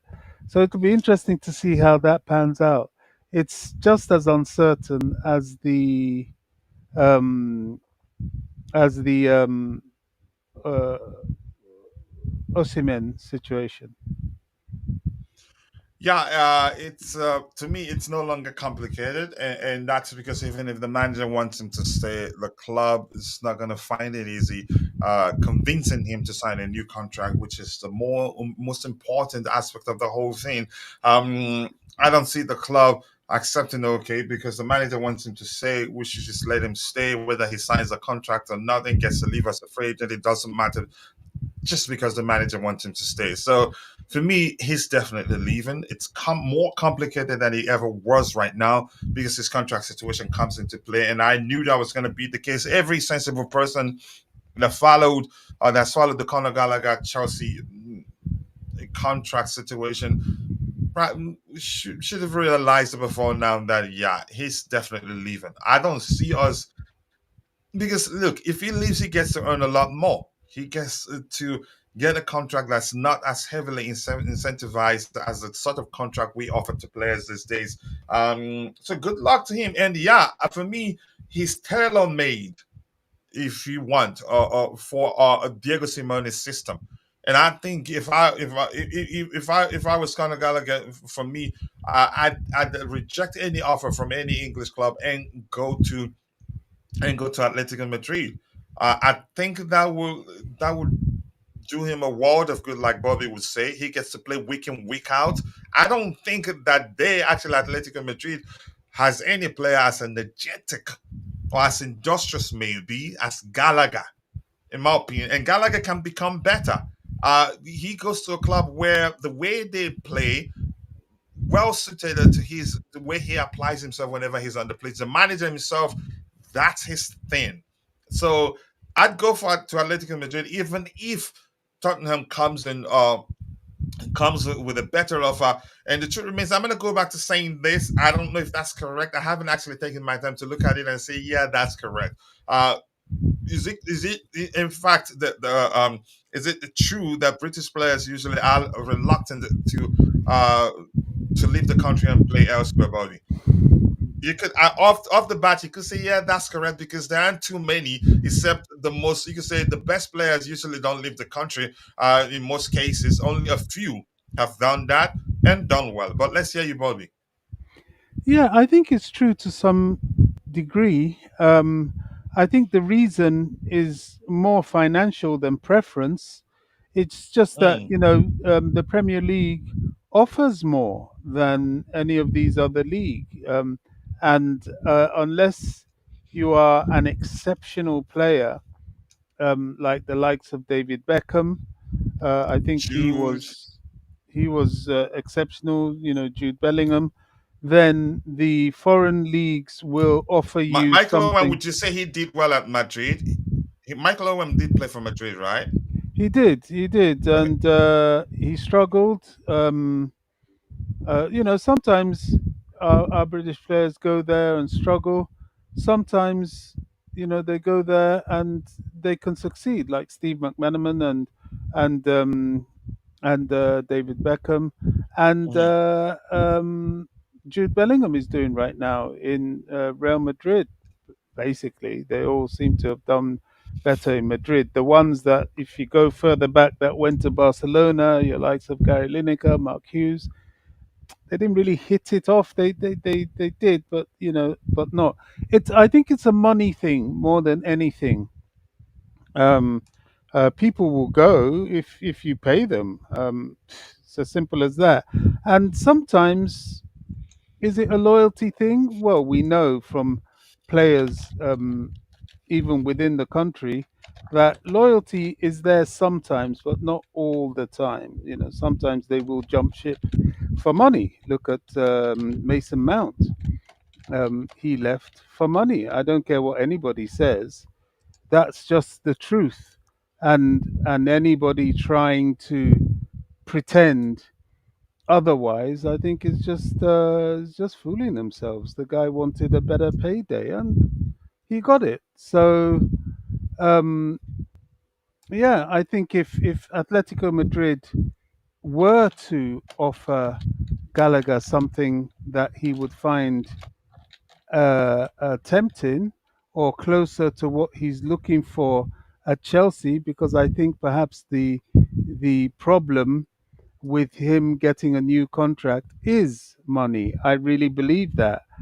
I believe he would like to have a wage increase, maybe at par with the likes of Reece James, at James. least.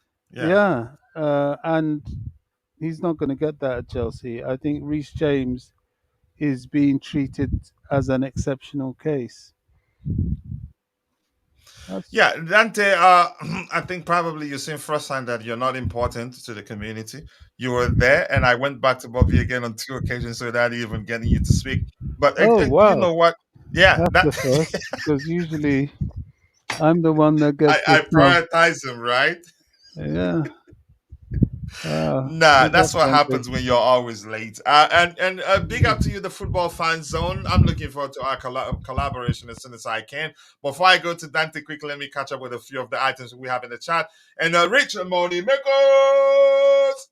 Nice to see you, Rich Money Makers. I hope you're doing well. I appreciate you finding the time to join the show. 59 likes, people. Let's try and get to 100 as soon as possible. Rich Money Maker saying a big up all legends in the panel. According to my contest, Spurs might be going in for Chelsea, but Gallagher doesn't want to go to Spurs. Everyone hit the like button and also do subscribe if you haven't. Dan Ikeda, Eugene Osimhen's salary is not too much. His 10 million euros, approximately 8.5 million pounds per year weekly. And weekly stuff, it will be approximately 165k, but he'd be looking for a lot more, I believe, which is not too far from cheap. Okay, that's thank you for breaking that down there. I think Atletico will offer him close to 150k, 150k I can't see Osimhen euros. looking for anything less than 200k a week. Yeah, Probably because looking that at more yeah, 250. And Osimhen's because already another on club 250 at Napoli. he's already on 250. well, Correct. Yeah, well, so we're told pounds by or this guy euros. it's 160. No, it's 256 euros. I think 220 something pounds. Ooh, okay. I think Atletico will offer him close to 150k euros, and that's a good offer. Plus, he will be playing with the Paul, which will make Dante very jealous. Okay. If Atletico is offering Gallagher 150 k in euros per week, he may as well Mhm. stay at Chelsea, because I'm pretty sure Chelsea will offer him 150 a week, because Highly, that's the highly same as incentivized. Caicedo. Highly I Yeah, think the incentivized. highest what was recorded that they don't want to go over 120, max 120. Who? Pounds. as a Atletico. starting Chelsea, salary, no, right? Chelsea. But that can increase based on performance, won't it, Dante? Connor wants 200,000 a week, and Chelsea are at 120. That's the standoff, apparently. No. But the question I'm asking you, Dante, Yep. let's say that's the starting salary. The performance can get that to increase a lot more. Yeah, no, I think that's full salary. They don't consider him being that type of player to give him more. From what I've read, I think it's like 100 with bonuses, but they're not hard bonuses. They're easy bonuses. 120 full package from what I read, but Who? he's Chelsea holding or? out for 200 plus. Oh, well, that's not going to He's not happen. going to get it. Chelsea's not going to give him 200,000 pounds a week. No. Yeah. Everyone go and follow Rich Moneymakers on Twitter. There, he shared this Twitter handle there. He's saying if he leaves, fine. If he stays, fine. But I don't think he stays. I have done stuff on Twitter. Okay, good. We'll go look at that. Look at it when we get a chance. Okay, he's saying people saying that listen, I don't bring that up. I have my opinion of that. Don't bring that campaign up. I've heard it and I know what I think I heard. Don't bring that up here right now. Listen, I don't care. Don't bring that campaign up. If you want to talk Chelsea right now. If you listen to the video, decide whether you think Johnny is racist or not. But I'm not going to allow anybody campaigning for or against that. Go listen to it, make up your mind, and stick with it. Don't bring that campaign here. I don't even want to talk about what I think he said. Yeah. Just leave it there. The same way I did the Enzo Fernandez thing. I don't want to talk about it because if I talk about it, you're not gonna like it because I know you go to his channel. That's fine. I don't have an issue you going there, but don't bring that campaign of trying to defend him here or trying to start saying he's racist here. I'm not doing that here. Please, we're not gonna do that here. I started today. I think Gallagher should accept that the club is resolved in selling him. If he wants to say, he could just accept what they have on the table for him, because the truth is, I heard they have an offer on the table for him. Should he say, okay, I'm signing it, he stays. The Chelsea starting should be the players that Chelsea should consider. Everything comes down to what the manager wants. Zubairu Yakeke Danwana, I appreciate you for finding the time to join the show this particular morning. I do hope you're doing well. He says, according to my contacts, today is Wednesday. I like that one, really. But big up everyone. Big up to all of you. I appreciate you all. His wages are 172K a week. Just Gallagher, no, he's getting sold. No, he's blind. He doesn't. He doesn't know. I don't think Atletico Madrid will be negotiating with Chelsea if Gallagher's camp, if they hadn't given them the green light to do so, because it would be a huge risk. They waste their time. You could say come to an agreement with Chelsea and then get to Gallagher. He says, "Nah, I'm not going." I don't believe that for one bit. They're probably trying to reach an agreement with them, and at the same time, while they're trying to find an agreement with Chelsea, it's not possible that they'd be talking with Chelsea without some measure of, you could say, green light from Gallagher's camp. Big up to you too, Mabas 05, my Iraqi bro. Always nice to see you. I appreciate you. And he says, Kachila and everyone on the panel, Chelsea need to get a win against Club America. That will be Maresca's first win. I hope so, but it's not going to be easy. They're well drilled, well into their season already. It's not a start for them. Big up Legend Dante. If you call him Dante Legend again, I'm not going to read that. Hello to you too. Nice to see you. I hope you're doing well. Very informed Dante. Yeah, keep praising him. I don't know whether he sent you brown envelopes. Big up Dante, Bobby Mabas. Yeah, nobody says hello to Coach. That's okay. I will survive. I think we'll do well today. Yep, let's see what happens. Listen, my point is don't even bring it up. You've read it, you have your opinion. I have my opinion. And I don't want us to start talking about it because you're not gonna like it. Honestly.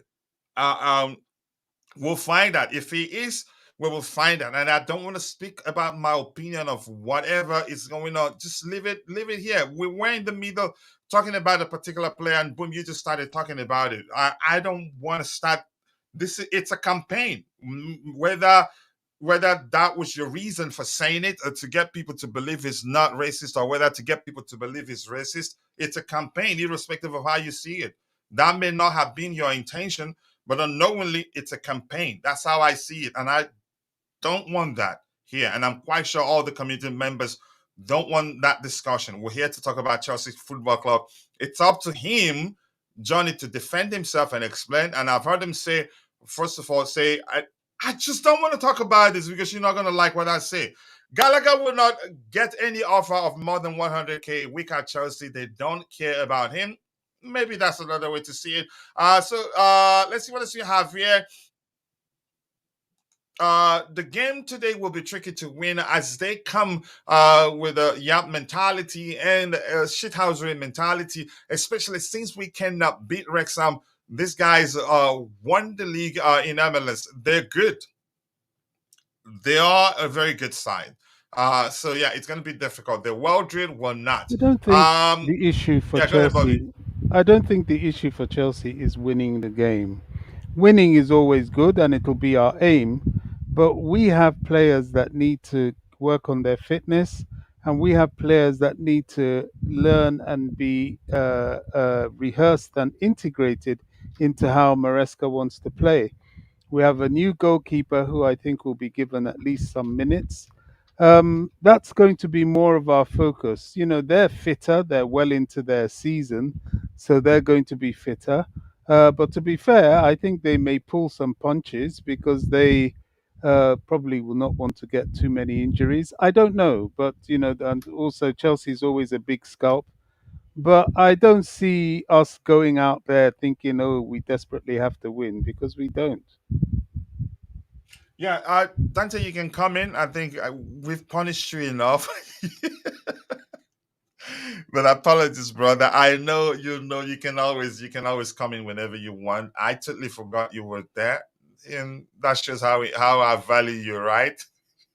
Yeah, exactly. Yeah. Dante, don't worry. I'm used to I'm gonna all have that. to write a letter. I'm gonna have to write a letter to the union about this. Yeah, yeah. Did We you got to hear? gang up Did, together did you because hear what Bobby says? he He's does used that to to it. me. Don't you Yeah, you always do it hear to me Bobby. Yeah, complaining? Yeah, yeah. always do it to Bobby. Nice to see you, Jay. And Lion Drew is saying Osimhen is going to be great. I have my reservations, but I'd rather we sign Osimhen than Omar Dion. It's simple as that. But Dante, let's hear you. We did talk about Osimhen. You can talk about Osimhen's situation. What the perceived David Ornstein versus uh, uh, uh, Fabrizio Romano battle, which I don't think it is, and also how you read Osimhen's agent's comment, and also you can talk about Conor Gallagher. Then we'll move on to the next item. We still have to preview the game, which is why we're here more importantly. But let's hear you, Dante. Yeah, big up, coach. Everyone in the chat, Bobby as well, and everyone in the chat. Look, it's like we kept talking about this already, but yeah, it's gotten even more confusing and more complicated with these two top journalists yeah, having a little bit of a different idea. So we don't know exactly what's true right now for now. So we'll just have to wait. But yeah, Osimhen is on 256, I think, euros. He went up from 100 euros to 256 euros or something like that when he signed his new contract. So I don't blame him. Any player would sign that contract from such a big rise, and for a few years, yeah, he had to sign that contract. It was too big. It was too much to turn down. So I don't really blame him signing that contract. The release clause, yeah, that was probably very high. That wasn't probably the smartest, but look, he was never going to turn that contract down. I don't see him taking a big pay cut coming to Chelsea. I just don't see that happening. So like we talked the other night, it's pretty much down in the ball's in his court. Is he going to accept what Chelsea offered? I think the money is not a problem for Chelsea. For us, it's not a problem. The money to swap with Lukaku, whatever. I don't think the money was always too much of a problem. We've got the money to spend. It was just the wages, the agent fees was huge as well. That was reported. then his agent comes out and says, no, we don't want a loan. That's rubbish, blah, blah, blah. Well, yeah, the agent doesn't make money from the loan. The agent makes commission and makes percentages on sales. So makes sense why he doesn't want that. Well, of course he doesn't want that. And just like Vic said, he will be facing a suspension. I read it. I don't know if it's 100% yet. It's still ongoing or not, from what I saw. But yeah, he might be facing a suspension as well. So yeah, this would be a pretty big payday if he gets it across the line as a sale. He would not want a loan. And even also Victor Osimhen's like family members and stuff like that. All these players, they all have the main agent, and then they have sub agents, and they put their family down as sub agents. Why? Because if they get sold, everybody gets paid extra. They get paid much more. So the parent, it's a way of putting their family and parents, sisters, brother, whatever. It's a way of them getting paid as well, a part of these deals. So look, it's very complicated. It's not a simple deal. It's extremely complicated. There's a lot of nuances with all this stuff. We'll have to just wait and see what happens. I think Chelsea have an offer on the table, 100%. Obviously, it's up to him if he accepts with his agent. He's going to have to decide that. If he accepts it, I think the money won't be a problem. And Napoli really want Lukaku, so that's not a problem either. I think they're going to get him anyway, even if we don't buy Osimhen. It will still be done somehow. They'll still look to upload another player or Osimhen this window anyway, so they will come back for Lukaku either way. But yeah, look, it's up to him actually. If he really wants Chelsea and loves Chelsea and wants to play in the Premier League, he will go a little bit lower with a higher incentivized contract. The loan would have been perfect if we could get him on a loan. The reason I was saying that last night about a loan, what Do Chelsea, you know De Laurentiis isn't going to do that except if it is with a it mandatory is an option obligation for a to permanent buy, purchase? but yeah, it would only be with an obligation to buy. But that's fine. But why we are looking to do that is because that money can then go for the fee. Doesn't have to go on this financial year. It can go on the next financial years because we've already spent nearly 100 mil this year. So that money can then go onto the next, just his money for the wages and loan, but the actual fee can then go onto next financial year's, PSR and the rules, whatever. So that would be really, really advantageous if we can get that loan across the line, because that will really help us then to sign even more players. So look, I don't see that loan happening just because of his agent. But yeah, that would be the best outcome if we get a loan with an obligation to buy. We just pay next year. We don't have to pay this year, which would help a lot. Before you speak about Gallagher, let me catch up on a bit of what we have in the chat. I'll come back to you to speak about Go Ben ahead, no Chilwell's problem. situation. Ben Chilwell's situation. I'm sure you followed it. The fact that we read. Let me go back to that particular report, and people just be patient. We'll still get to previewing the game in question. Not about Gabriel Mec. I think about this one here. Where's the Ben Chilwell news? Are saying that Chelsea coaches are trying to find a position for Ben Chilwell as his skill set is not seen as entirely suited to Enzo Maresca's system of choice, casting some doubts on the England's fullback future. I've spoken at length. I don't know if whether Bobby has spoken about that, and I did mention what Uncle Justice said. Now, if he stays, the manager can make it work by just having him apply himself as a traditional fullback and not in front. But we've always known that it was going to be difficult to accommodate him. Remember, we talked about that. But before you start speaking about Ben Chilwell, remember, you still have to talk about Gallagher. That's what happens when you join late, right? And the lad is just saying it's strange, but as a Nigerian, I even prefer Omar Dion, who is a beast in the nearest future, instead of his Edo State brother, Osimhen, who is on decline. I think it makes sense. Both are from Edo State. Samu is something a familiar name, or Edo State, or for a name that's for the Edo State origin. Victor Osimhen, the same thing. I don't want them both, actually. I wanted Victor Boniface, but Victor Boniface is made it open. He prefers La Liga to Premier League and the Bundesliga. But that's not why we're here to talk. But nice to see you, Biladi Joseph. Nice to see you there. Hope you're doing well. Uh, I'm cooking on the panel right now. And the GOAT says football and says De Laurentiis doesn't want a loan deal for Osimhen. He wants the money now and at once. Wow, that may well be the case. Or Houston, as Fabrizio Romano did say, the whole thing could drag towards the end of the transfer window, which means De Laurentiis, we've also read something to the effect of him not being in a rush to sell Osimhen and will wait. Then, if towards the end of the window they don't get a better offer, then they let him join Chelsea on loan, but with definitely with an obligation for a permanent purchase, and not whether it's up to us to decide whether we want him to join us or not. I've told you, I've made my again, I have reservations, but I'd take him over Samuel Moradian. Why go for Moradian? We have Mark Guy for me, who is a more technically gifted player. I would take Osimhen at Chelsea, but he won't come to us as we have no Champions League football and won't pay him over 150k a week. That may well be the case. It's like Dante said. And Vicky saying, yes, Dante, they have the foreign agent that pushes deals and then a few relatives who cash out. Yeah, that's the perfect way to put it. And then I think he'd have maybe the relatives are the ones that will also serve as his advisors. I think so, in my opinion. Very well informed from a legend. Stop calling him legend, otherwise I'm going to stop reading your comment.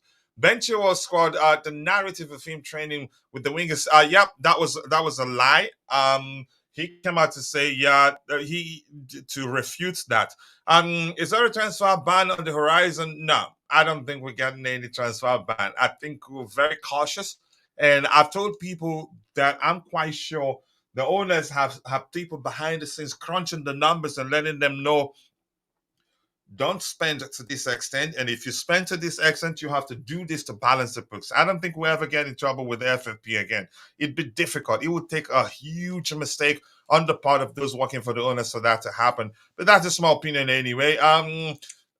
Next week, next week on my channel, I react to the best football. I don't know you have a channel. Okay.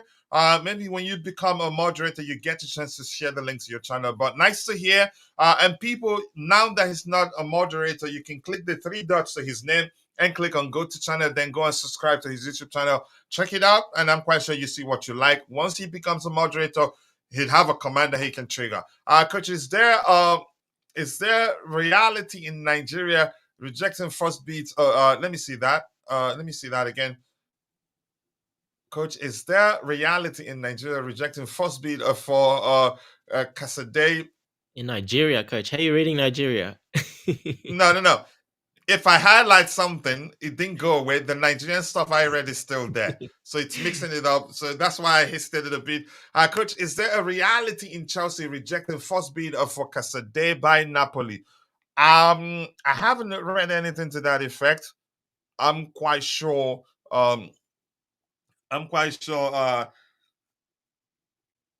Maybe I believe that Chelsea would want him to come back. You can say to just go out on loan, continue developing, and then when he's ready, come back. I haven't seen anything that suggests the clubs are eager to sell him, in my opinion. And chances are he stays. I don't know, but I think that is slim, if that makes sense. Anything else to read here? Let me see. Nothing. So Dante, let's hear your opinion about Ben. Have you spoken about Ben Chilwell? Well, we've spoken before, yeah. Not the last. We haven't spoken the last few days about him, so okay. It's still there, and I'm sure you can see what we have on the screen here. Yeah, well, we said this all along, and Chilwell. Well, we saw that he was training. He was training with the forwards as well and the wingers. Well, he denied that. But it was on the video. He was training there. But I think they were rotating. A lot of them were doing that. Some of the midfielders. It was just to get to know each other. But it wasn't specifically training just with the wingers.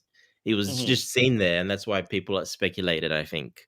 But yeah, we'll see. Anyway, we know he's not going to be too suited to the style as a traditional fullback, but even that, he's been really struggling, really, to be honest. Even last year when he came on, when he came back started playing a bit, he really struggled. Even in our extra system, he really was not covering. There was like so many goals that were his fault that he just wouldn't come back and cover his space where he needs to defend.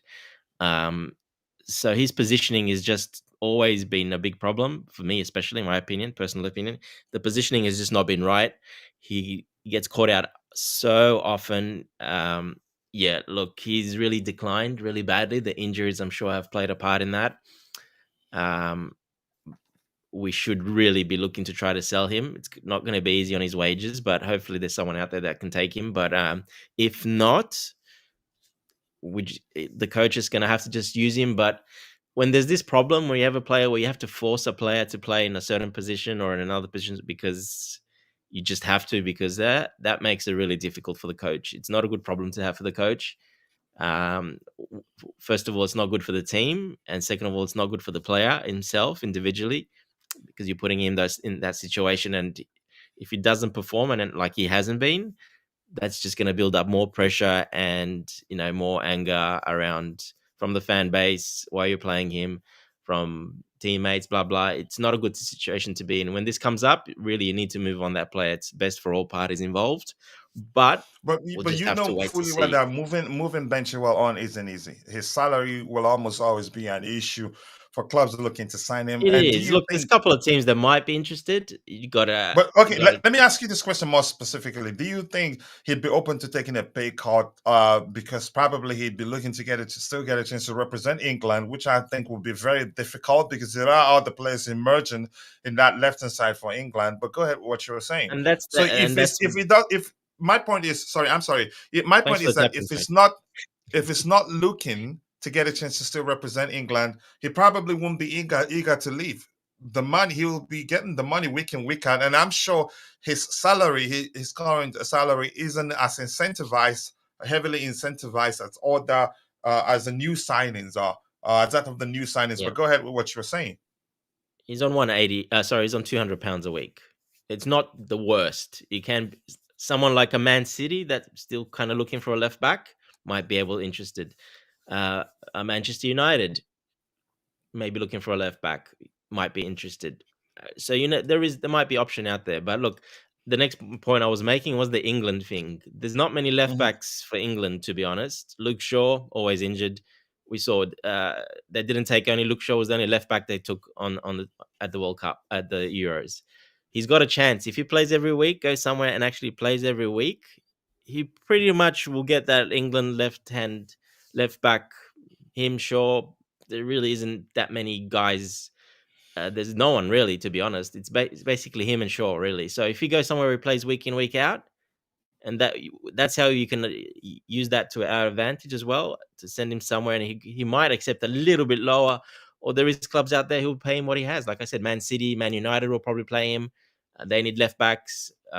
Some teams can pay that. But yeah, if he wants to play week in, week out, he'll probably be in England. I think he'll be in the England squad if he plays in week out. The only reason he hasn't been there, he's been injured too long. But Luke Shaw has been the same. But yeah, that's a selling point that we can sell to him and try to move him on, saying, yeah, look, Maresca is going to tell him, you're not going to play every week. I'm playing Cucurella. I'm playing maybe Veiga inverting from the left. On the right, we've got that. He's just not going to fit in very well. And when you're forcing a player to fit in, that, like I said, that causes problems for the team, for the coach, for the player himself. And it's not a good environment to be in when you're forcing it like that. And we really don't want to see that again. We don't want to see Chilwell again at left wing or somewhere just because we have to force him to play him. That's the last thing I want to see again. So I just hope they find a solution to move him on. But yeah, it'll be difficult, like you said. Yeah, it's not. It's complicated. It's not as simple as a lot of people believe it is, in my opinion. But we'll wait and see what happens. And you did mention the availability of Veiga too. If Veiga stays, that makes it even difficult for him to get a chance because Veiga can invert actually, and probably Yep. a much better. Does better defensively than Ben Chilwell, in my opinion. Ben Chilwell is an offensive minded. He's a wing back. Yeah, he's a wing He's a back. wing back. Yeah. Yeah, whether he was that before we signed him or not, but I think he's done better in his career as a wing back than he's done as a left back. Do you want to see him? I've talked about that. I've made my opinion clear of whether I want to see him or not.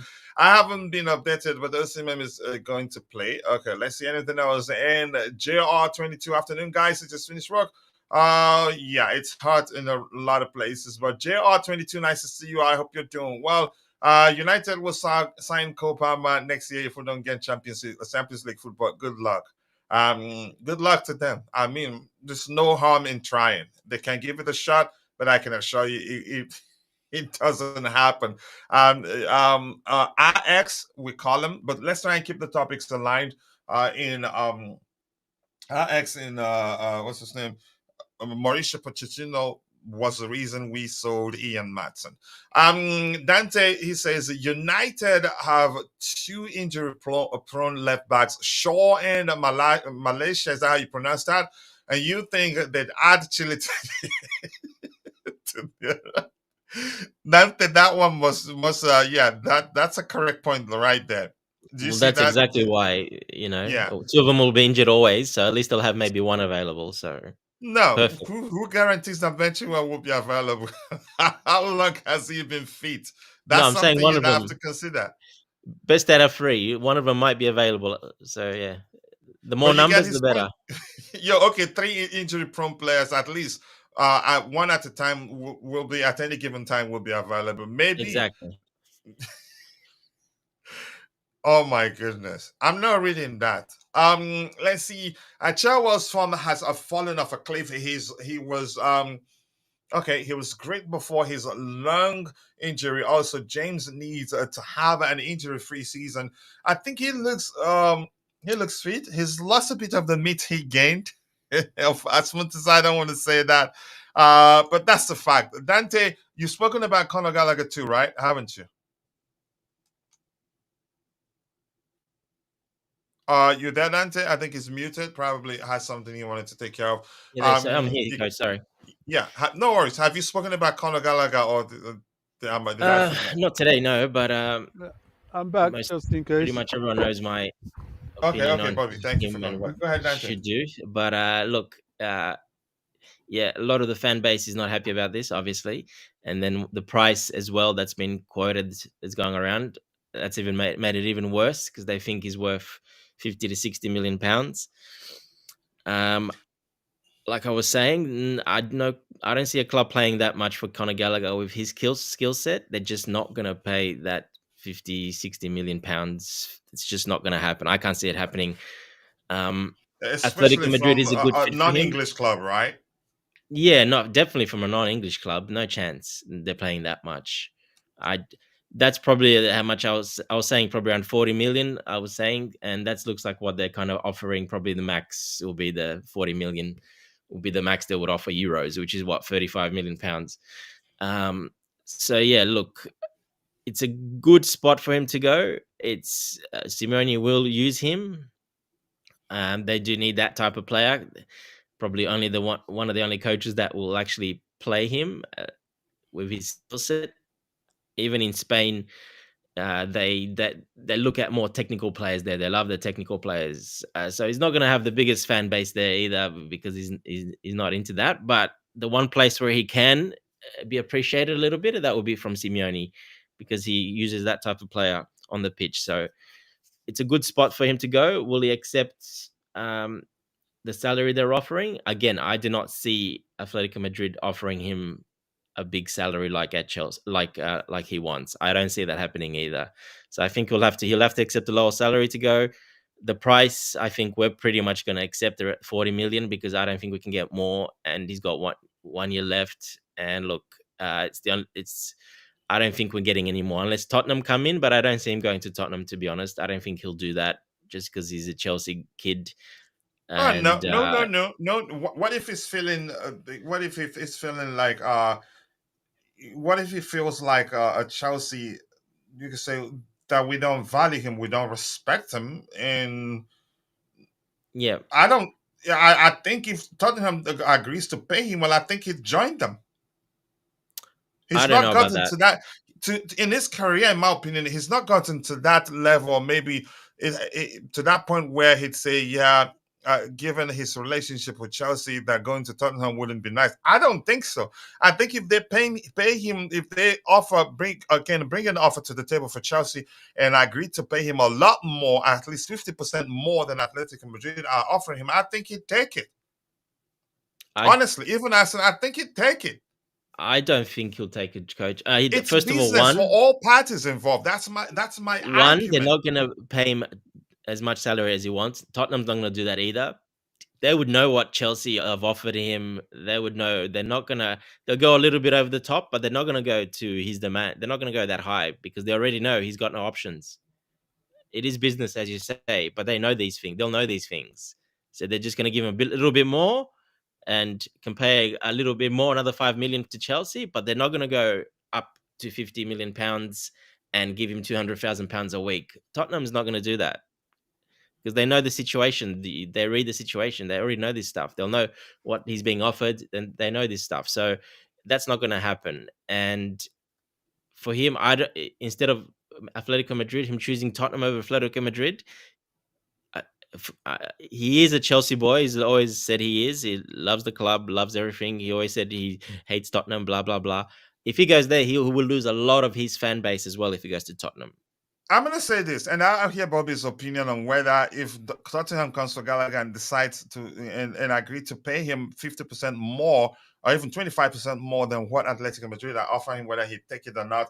I'm going to remind you, first of all, that it's business for all parties involved. And if Chelsea aren't willing to pay him what he wants, he has every right to go where he can. It's where he can earn a lot more.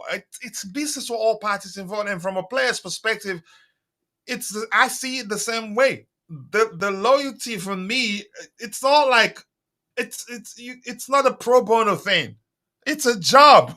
I get it. 100%. I agree with that. But when it's close, when it's very close and you need to make a decision, he will not go to Tottenham. I don't see him doing that. Because if he does that, he will lose a lot of his fan base, a lot of his fans, a lot of respect. And there's a lot of... We know how quickly fans turn on a player if he goes to the enemy. I just don't see him being that... But let me ask you this, Dante. If you were Conor Gallagher and let's say Atletico Madrid Tottenham comes to you with a salary of 50% more than what Atletico Madrid are offering you, wouldn't you take it? It won't be 50%, coach. That's not going to happen. Let's say 100%. Wouldn't you take it? 100% more. But you're talking now. I'm just saying. My point is, I'd take it. It's business. The club, irrespective of the fact whether I've said it clearly here, I don't care whether Gallagher leaves or stays. The club, we can say they make decisions that they believe will help the club do well. And for that reason, I don't care if he stays. I don't care if he leaves. And that's how the club sees it. They made the decision probably. Let's come down to saying maybe the point is that he's refused to sign a new contract. Maybe from Gallagher's perspective, he deserves to be earning a lot more, and Chelsea aren't willing to pay him that. If Tottenham comes with a better offer that he deems it acceptable, he would join them without looking back, in my opinion. But let's get Bobby's opinion. I get where you're coming from. Loyalty now, given the way the relationship is ending, it hasn't been ugly. I get it. It's people. You can say he's trying to do what's best for his future, and the club are trying to make they want a decision that's going to be good for them. It's business for all parties involved. But let's hear Bobby's opinion on whether he thinks Gallagher stayed. Except if you were still speaking, Dante. If you're not done yet, I apologize. Bobby comes in. Sorry? Yeah, of course. I'll just make a quick point before Bobby comes in. Of course, if Tottenham offer him £300,000 a week and pay us 60 million, of course we want to sell him there. We'll push him to go there. But that's not going to happen, coach. Tottenham are not dumb. They know what Chelsea are offering him. They all know what Chelsea are offering him, and they're just going to go a little bit over the top of that. They will not offer him £200,000 a week. And you don't think even if they offer him a lot more than Atletico Madrid, that he's going to go there? If they offer him £300,000 a week, probably, but that's not going to happen, though. It's just not going to happen. Okay, your point is that it's possible, but you don't see it happening, right? If it's a really close, the salaries are close. Dante, I just want to get you to say, Coach, I agree with you. That will go a long way. It won't I kill don't it. agree. I don't. The only way I agree if he's going to get paid more than like Vic is saying there, Son and Madison, they're 190 and 170K. Do you think they're going to give No. Conor Gallagher that? And I didn't mention any number, right? I didn't mention any number. I'm just Oh, you saying if did. You they said pay him a lot 100% more. more, 50% more. You did. You did mention a But do we percentage. know how Yes, much you did. Atletico are offering him? We don't know. Atletico are not going to offer him. They're going to offer him a little bit more. They're not going to offer him more than Chelsea, which is, from what I know, it's around 120, a bit 100K or 120. That's a max. They'll go. Okay. Why would Let Atletico me offer him 200,000 if they don't need to? okay, let me ask Bobby the question this way.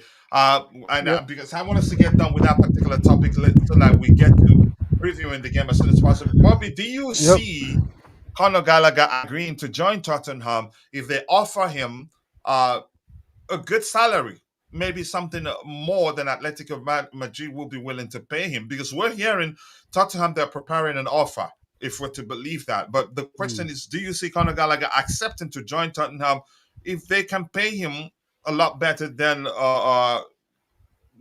Atletico Madrid? Let's hear your opinion on that. Dante is Well, saying definitely not. Yeah, mentioning his it, loyalty to the love for the club and it's all a that. But broad go ahead. it's a broad answer, and I have to answer it broadly.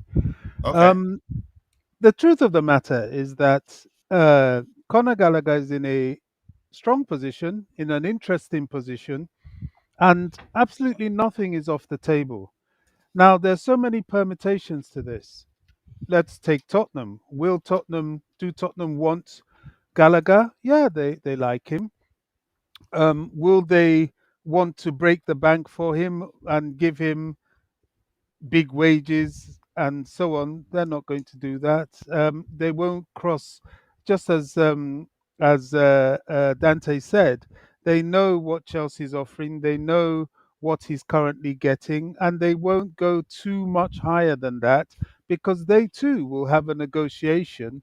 And it all depends on how desperate they are to get them. And I'm not sure they're that desperate. I mean, they would love to have him, but I don't think he's that sort of breakneck necessity for them that they would bother to do that. That's one side of it. They might, I don't know, but that's just one side of it. The second side of it is that Conor Gallagher comes from Chelsea, a Chelsea season ticket holding family, and they're very tight, and they are very tight Can to I say Chelsea. something quickly, Bobby?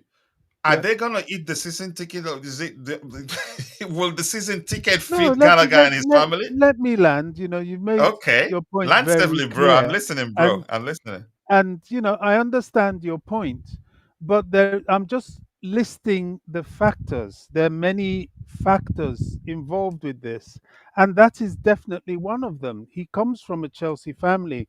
They are not going to eat the season tickets, no, but neither are they going to give up the season tickets. I think they've had them for many of them. I think his father, at least, Uh huh. Uh huh. has been a season ticket holder for years and a Chelsea fan.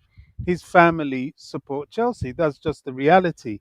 Now, would that be a influence? Of course it will. It would be a consideration. They wouldn't just go to Spurs unless there was a serious golden ticket there. Then and a reason to put career before sentiment. So Spurs are going to have to go some to convince him. Another side of all this is that, bearing in mind that the wages offered by both Spurs and Atleti are not particularly astronomical, and we haven't actually seen what Chelsea has put on the table, which is an increment to what he's getting. And I'm sure, knowing Chelsea, it wouldn't just be a small increment. He's going to cross the 100K mark, there or thereabouts. He might think, look, this performance related contract being offered by Chelsea, where I'm happy anyway, might be the way to go. He may weigh all his options and decide, do you know what? I'm not going anywhere. I'm going to sign my contract at Chelsea. Then it becomes the issue of value in the team. Would he be able to maintain his value as a consistent starter like he had last season in this Chelsea team? Would he get that at Spurs? Would he get that at Atletico? It's 50-50. I think it's more likely he would get it at Atletico. But if the Chelsea midfielders all perform to their optimal, he will be challenged here. But the good thing in his favor is that I really believe that Maresca can use him and will love to have him in his system because of his high press. So there's a lot of issues here. Now, come to Atletico Madrid. Okay, they may not pay the massive salary. He will fit into Simeone's system, and of course, being Spain, they have the weather and the sort of culture that would attract anybody to go there. That's an appeal, and he might want that. It's all down to him. That's all I'm saying. It's all down to him, and no matter how much we may say, oh, so and so is coming with money, and he has to go there, and no, he doesn't. Some To make this sort of move, you have to be very comfortable within yourself. Another thing he might decide to do is say, okay, I won't alter the status quo. I'll stay at Chelsea till my contract runs down, which I know the club wouldn't like because they're just wasting, losing money. And I'll stay at Chelsea till my contract runs down. I'll take a sign-on fee and go anywhere of my choice. It might be Spurs. I think it's unlikely, but it might be Spurs, or it might be somebody else who might fancy having him when his contract does run down. And I think there'll be more people queuing up then because there'll be no transfer fee than now. So, as I said earlier, it's just something to watch and see how it develops because it can go any which way. It's all down to Connor at the moment. That's my And point quickly, on it. on a percentage scale, Bobby, what are the chances of Oh, him leaving, in am your I still opinion? there? Can you hear me? Yeah, we can hear you crystal Did you clear. hear any of that? We heard everything, Bobby. Wow. No, Bobby, we heard everything. Oh, right. Okay. Yeah, so I'm asking you on a percentage scale, what are the chances of him leaving, in your I would opinion? say this season he has a 60 to 70% chance of leaving. It's quite high because he will see that, Connor loves Chelsea. He does. And he will see that, running his contract down would not really be something that that the club would like. And I don't think it's like you have an employer that you like and you want to leave on good terms. You never know, tomorrow they might want you back. You never know. So I think he might want to find a favorable solution to everybody concerned, including himself. So I think the chance is high. There's Chelsea and Atletico are close to agreement. He can see Chelsea are more interested in him going to Atletico than Spurs, certainly at this moment. Yeah, the chances are high. I think he would like to make up his mind sooner rather than later. I don't think he'd want to be at Cobham when the boys come back from the pre-season because he'd like to go off to pre-season to wherever. So I think it's possible. I think in the next few weeks, next week or two, if he hasn't been sold, then that probability of him going will drop exponentially and it will become more likely that he'll stay. Yeah. For me, I'd say I was 90%, 95% to 5% leaning towards him leaving. Now I'm going to say 98 to 2% leaning towards him leaving. Gallagher, Dante on a percentage scale, but it's clear now. I've learned you've joined Bobby's gang. I thought you were on my side. Let's hear you. Dante, on a percentage scale, what are the chances of Gallagher leaving? Still very high. I'll probably still say 80%. Okay. Yeah. I'd say 98 to The- 2% leaning if towards him Maresca leaving. says to him, "You're not really in my," depends on this as well. If Maresca says, "Look, you're not really my plans. You're gonna be like really squad depth," third, fourth depth, you're not really going to play that much. Well, then he has to make a decision. But if Maresca says, "I will use you if you do stay, I will use you, and you're in my plans," that could be a little bit different. But if he's not, will he just sit on the bench all season? That's not going to do good for him or to play for England as well. Again, the same thing. He won't be playing for England if he doesn't play at all for Chelsea. So yeah, there's a lot of factors involved. We'll just have to wait and see. But I think what's best for the club, for the player, for everything all around, that he probably does leave. Yeah, because I don't see him signing a big new contract. So yeah, still obviously And the best solution would yeah, be to go. But I don't see him going Tottenham for a little bit more because, like Bobby says, his whole thing, his whole family, all his friends, a lot of the fan base absolutely love him. And if he goes to Tottenham, he will lose that. A lot of that. A lot of it. but A lot everything of the comes fan down to base how will much not. we're talking about here. Sorry. Everything comes down to how much they're offering him. If they offer him Correct. enough for that to If happen, it it's will happen. 500% more, no problem. He'll probably go. He doesn't care. But it's just not going to be a significant amount for him to go. It won't be because business leave it. They're smart business people. They offer him 200,000 when Son is on 180 and the best players on 180,000. Do you think they're going to give Conor Gallagher that? I do not see that happening.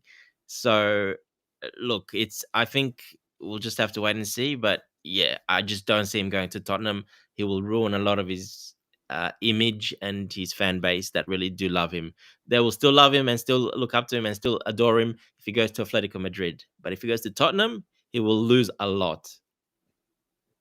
Yeah, and let me do a bit of a tapping in you on you. I think something that you could say the most important thing for him would be playing time. Um, I think that's going to be important. That would be a serious. You can say that will wield a huge influence whether he decides to sign whatever contract we have on the table for him or not. Playing time is important, and for That as Chelsea, well, exactly. Yes. yeah, for Chelsea, it's tight right now. I think he will end up leaving still. Vic is saying here, Smith Rowe is going to Fulham for 27 million pounds. I understand Gallagher has 12 months left, but Atletico and other clubs also sense our desperation. Which I think that's important. Which is why when Nemanja was asking why are we not seeing so many outgoings, and I told him maybe the club will be cautious because if other clubs perceive that we're desperate, they'd be lowballing us, and we're probably not going to get a sell players for sizable fees, if that makes sense.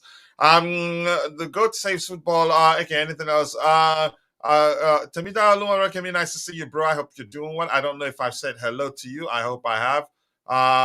Let's see anything else here. And who is this? Zamalo saying, should Chelsea walk away from the Osimhen chase, but instead pursue Boniface immediately and Olise, and Oli Watkins, so to speak, or Omar Dion on the side? I'm not sure. Everything Well, comes down to what the manager wants. can I And if answer that? Boniface, yeah, go ahead. Both Boniface and Watkins are playing in the Champions League with their various clubs.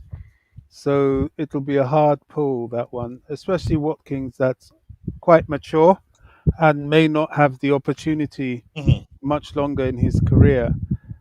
So I don't see that. I think there's still a surprise in this Osimhen thing.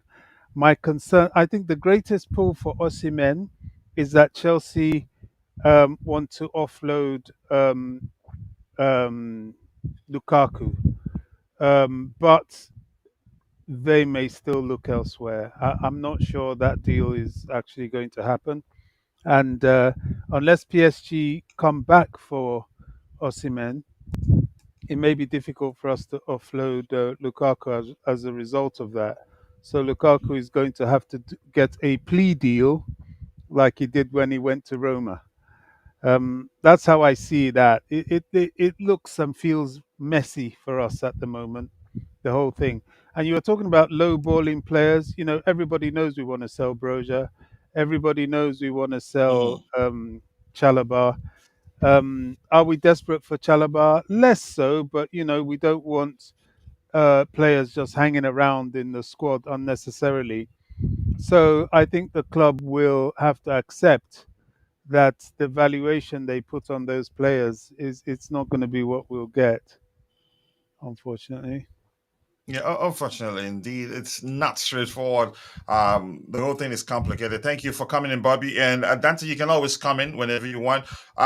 Coach Sonny is the highest paid player at Tottenham, and he's on 190K per week, while Madison is on 170. No way Sports pay Gallagher more than those. So that makes sense. But thank you so much. You also confirming that you're not on my side. But it's an important point to note.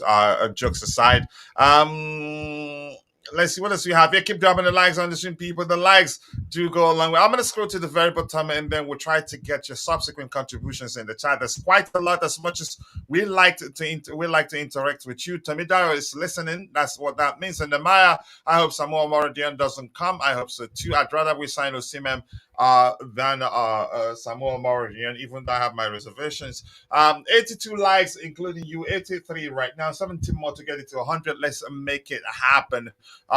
John, nice to see you once again. I hope you're doing well, and I appreciate you finding the time to join the show. Let's see if it's about time we start talking about the game. I think we'll just have fun, because it'd be very difficult trying to predict the manager selection for our next game. So let's get into talking about the game. I don't know, Dante, has anything emerged since the show started? No, not really, Coach. We've covered pretty much everything, so Oh, we okay. can move All on right. to the Thank you. game So if you like. here we have this. I'm going to go for a draw. Yeah, that's because let's say if we have if we're certain, if I'm certain that our starting 11 will be on the pitch for that game, I'd go for a win. But a draw, in my opinion, 62% thinks Chelsea will win, 5% thinks the game ends in a draw, and 33% thinks Club America will beat us. They're capable of doing that. And yeah, for team form, they've lost 2 games in 5. We've lost 1 in 5, which we lost 4-1 to Celtic. They don't concede that much. Yeah, they don't concede too much. It's been 1-1-1. Yeah, they don't concede too many goals. So that's reflective of the fact that they have a very good defensive line. Sorry, I can't talk this morning. Let's see what else we have here. Mr. Tuchel would give us a win. Let's see. No, I don't want any. Sorry. And this year, Insights reads they haven't kept a clean sheet in 5 matches, but at least they don't concede too much. For us, we've averaged 2 goals concession per game. For them, they've averaged a single goal concession per game. They've also averaged they've scored in on average 2 goals per game, and we've scored on average 2 goals per game, which to me means that most likely ends in a draw. But Dante, going by the number what we looked at on the screen, do you think we'll beat them? Do you think it ends in a draw? But for certain, even if we have our starting 11, I'd say most likely ends in the draw, but we can edge them. You can say and beat them if I'm certain we're gonna have a starting 11 on the pitch, because we have better players in my opinion. But Dante, let's hear you. How do you think this one ends before we even get into predicting the lineup? Yeah, look, it's like you said, they're a bit much more ahead in their season, so that's always a bit harder. But it just depends what Maresca's going to do. Is he going to experiment a bit more some other players like he did the last couple of games, especially last game with the 2-8s? Is he going to put a stronger sort of first 11 to start out? It just depends what he does. So it's until we see the team, we have no idea. It should improve. It should get better. Each game will get better and better. But like I said, the last couple of games of the preseason, they're the more important ones. These first few, he'll just experiment with some players in the positions that need minutes. The ones he's looking at, the ones that are on the cusp of leaving on loan or staying, he's going to push those a bit more. So most likely it will be that he'll still push some of those that are about to leave and make decisions on them, final decisions on them. And with some that need the minutes and maybe work on the defense a bit, this defense and midfield. Last game, like I said, we had no midfield. He put attacking players in those midfield positions, and we just got run over pretty easily. And James just did not come back at all when he got inverted into midfield, so that really caused us problems. So he he started James now the couple of games. I think he probably won't start anymore. You'll probably see Gusto probably starting, and he'll rotate it a little bit, but you'll still see, I think, those players that are just to make a decision on them, final decision, probably this third preseason game, they're staying or they're going on loan. Yeah. I don't want him to experiment too much. And I've said this before, as much as even if we lose to Club America, I'd say that even if we lose to them, I'm not going to complain too much because it's preseason. But at the same time, if you lose too many games in a row, the players' confidence can take a hit. Well, we only I'm lost going to come one back game. to We didn't lose both games, so we only lost one. exactly. We lost one and drew one. Look, I think it could be close. Like I said, they're in their season, I think, already, so they're very up to speed. So, it just depends. We'll have to wait and see. But I don't And the fact that they don't expect too much concede from too much, this and the one fact yet. that they've averaged one goal, a single goal concession per game, they've scored 2 goals, average 2 goals. They've scored on average 2 goals per game. I think it most likely ends in the draw, and pretty much the same with them. But go ahead with what you were saying. Yeah, they'll be a bit more defensive. They'll probably be a bit more defensive. But again, it's a friendly. They could put out quite a weaker team as well, coach, because they are in their season. So they might not want to get any injuries or anything like that. So they're not. I don't think they're going to put a very strong side out, Club America. So we'll just have to wait and see. But they'll probably just want to take it easy and give it a bit of a show, but probably play a bit of more attacking. But they're not going to put, I don't think, their full strength team out because they're already in their season and they're not going to want injuries or anything like that. Yeah, thank you so much. I appreciate that. I'm gonna go for a win, and Kachila will have to go. Just leave me alone, please. As well as we have here, keep dropping the likes on the stream. The likes do go a long way. And the question here, before I go to Bobby, how do you rate Maresca ball? What I know so far, I like it.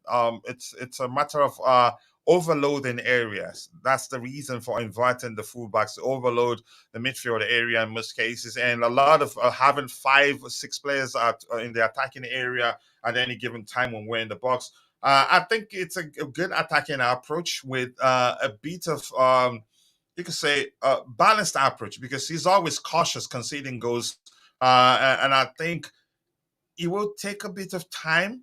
If the players buy into it, as we're hearing, they're loving it. If they can adapt, buying into it is one thing, but adaptation is another thing. If they can adapt quickly to that approach, I think it will go a long way because defensively, it's a cautious approach, and we have a lot more better players than Leicester City. I think we do well. It needs patience. There's also a lot to learn. Now that we're seeing it up close, now that we'll be seeing it week in, week out. So I can't rate it. You could say right now, but I'd say I'm looking forward to it. It can be entertaining, also this, at the same time very cautious. Watching live on X, Blue Clouds LSC. Thank you, my bro. I appreciate you. You can always trigger the command to let people to get people to go subscribe to your YouTube channel. Let's see, what else do we have here? Happy August 1st to your sweet people. G's in the chat tomorrow. For tomorrow's, as it is a national holiday here in Switzerland. Is it already, or is it going to be tomorrow? I don't know. Nee is in here. Chelsea and Aston Villa reportedly engaged in advanced negotiations of Conor Gallagher with a potential deal valued at £57 million and including a separate player exchange. Could this be the blockbuster transfer of the summer window? If it happens, it'd be for £57 million.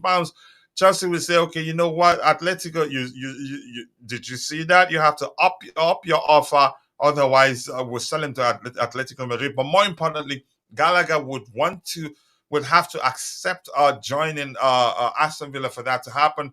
But let's see. But thank you for that update. And please, people, I'm going to trigger the command once more. BCM, Blue Clouds Media, that's the command. It's August 1st in Australia. Dante, is it? Dante, is it? It is, yes. Okay. The highline It's not makes me summer here, believe. it's winter, Mabast. Okay. The highlight makes me believe we're turning into Tottenham. No, I think it's more balanced than the way Tottenham plays. And here's the thing: we heard something. I heard from the manager during his post game show after that loss to Celtic. When asked if he was the one that instructed the goalkeeper to put the ball forward, he said yes because they were pressing us. So that shows you at least he's open to tweaking things around to achieve result. He still can be pragmatic, and let me say this: his approach overall is actually pragmatic because he seeks balance. He seeks to structure the team in a way that we're not vulnerable to counterattacks. It happens. I think it was a bit it was a bit concerning because yeah, we're still learning how to apply ourselves when we play with that structure, when we try to play the way the manager wants us to play. Okay, starts tomorrow. All right, people, keep dropping the likes on the stream. The likes do go a long way. Uh, nah, it's down the pecking order in terms of the list of places I want to visit. Big up to you, to me. People, go and subscribe to my bro's YouTube channel. The link is there. Let's help him get to 5,000 subscribers as soon as possible. He deserves all of that. Okay. Enjoy yourself, brother, and please Big up, drink Nick. responsibly. So, Bobby, anything else you want to add? What were we talking about so we can get Bobby's opinion? The game, actually. Bobby, do you think he'd experiment a lot, or do you think we'd see a more, you could say, stable selection, if you understand what I mean by that, or maybe Hmm. a stronger 11? I think he has to experiment, for want of a better word. There are players that need to have a run out. There are players he needs to take a look at. There's players that will still be in rehearsals of his system.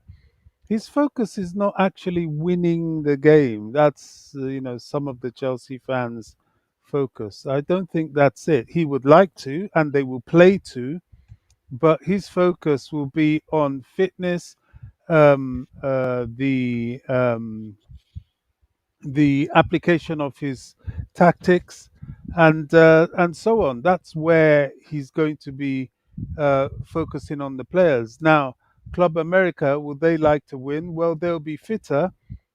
Chelsea's always a big scalp, and I think they'll be slightly more determined to win than we are. Um, and But they will be cautious of not picking up unnecessary injuries. Um, I will go for. I don't like to predict games, but I don't. We're not. I don't ever say we're going to lose. I would say it's probably going to be a draw. And Players will just be that little bit further down the line in their preparation for the season. What matters is what happens on the opening day of the season, not all this. I think it's very secondary. Now, is it good? Is it a good thing to win? Winning is always good, but I see this as another draw probably. I think it's going to end in a draw. But Bobby, since I'm still with you, let's get your predicted 11, then we'll get Dante's. And maybe if there's time, I'll do mine. So you be the Ooh, one to select what players you think starts. Let's see if you can do that. Let's hear you, Bobby. Let's see if you can be yeah. successful in correctly predicting the starting 11. In goal, I'd love to say Jorgensen, but I think Jorgensen will come out in the second half. So I Mm-hmm. think he's going to start with Sanchez. His centre backs will be. Oh, that's an interesting one. I don't know how fit Desassi is, but I think he will give him a run out. And Maybe he'll stick with Colwill on the left or of the centre back too, or he So you might think it's go going to be Cowell on the left hand side? Where? of the centre back too. Okay, Cowell. Colwill and Desassi he'll try. You think it's going to be the Sassy? Yeah. Okay. Let's have fun. Um, That's the reason, more importantly. yeah, I Left mean, left back. there's going to be a lot of changes. Now, the left back, he spoke a lot about Ben Chilwell. I saw somebody post something that we should be watching Chilwell until January, and I'm inclined to agree. I think Chile's on thin ice, to be honest, and he has to stay fit. But he might choose to start him in this game because he hasn't really. I don't think he's come on at all, has he? Or has he? Who? I can't remember. Ben Chilwell. I don't remember either. I can't. Anyway, Just will he go Chilwell? I think he might go Chilwell, or he might go. What's the name of the new kid? Viega. Vega. Well, let me just call one. I think I'll say Vega, just to Okay, start. Renato. Yeah, Okay. Renato Vega on the left. On the right, that's an interesting one. After the way Fafana played, he will go. Gusto is due a start, so he'll probably go Gusto. Because yeah, I think it makes sense to start Gusto now because Rich James is not going to start this the season. Just quickly here, let me read this one comment here. Big up to you too. The Prince is here. Nice to see you, the Prince. Happy to join today. We need to show some improvement of what to expect from teams this season. Not to experiment the team, and James should play at right back. I wouldn't play James because he's going to be missing for 4 games in total or so. Jorgensen out for 3 weeks. I didn't hear that. He was training yesterday. I did see video of him training, so I'm not sure whether to believe that or not. No, it's not true. It He says was training. Petrovic, James, Tosin Colwell, and Renato. Is Petrovic in the camp right now? Yeah. I remember the video of them walking into the training ground. He was one of them. Oh, has he Isaac Petrovic. arrived? Because he was injured and they left him in London because of that. So that means he's fit again if he's Okay, in yeah, he America. probably. Yeah, we knew he He was going meant to join them. Jorgensen, coach. He didn't mean Petrovic. He made a mistake. So he meant Jorgensen starting. Yes, that's what Vic meant. Yes. Okay, that was okay for Vic's lineup. But Bobby, I think Sanchez will start too. But Mm. let's see. Okay, Bobby, your 3-man midfield. Let's hear you. Caicedo hasn't played yet, has he? Yeah, Will he keep No. him? Um, this might be a time. I mean, it depends how soon, how much rest he wants to give him from the Copa America. He's missed the first 2 games, so he might put in Caicedo. Lavia has played a lot. I think Lavia you might think be Casado rested. Central? Yeah, Caicedo and uh, he seems to like Leslie a bit. Whether he's watching him for a loan, but he's been playing Leslie a lot, so he might start. I'll just say Caicedo and Leslie. Uh, uh, uh, Leslie on what? To the right or to the left? does it matter between them? I'll say to the right. Really, he's right-footed. We put him there. Caicedo I hope I have his picture in the database.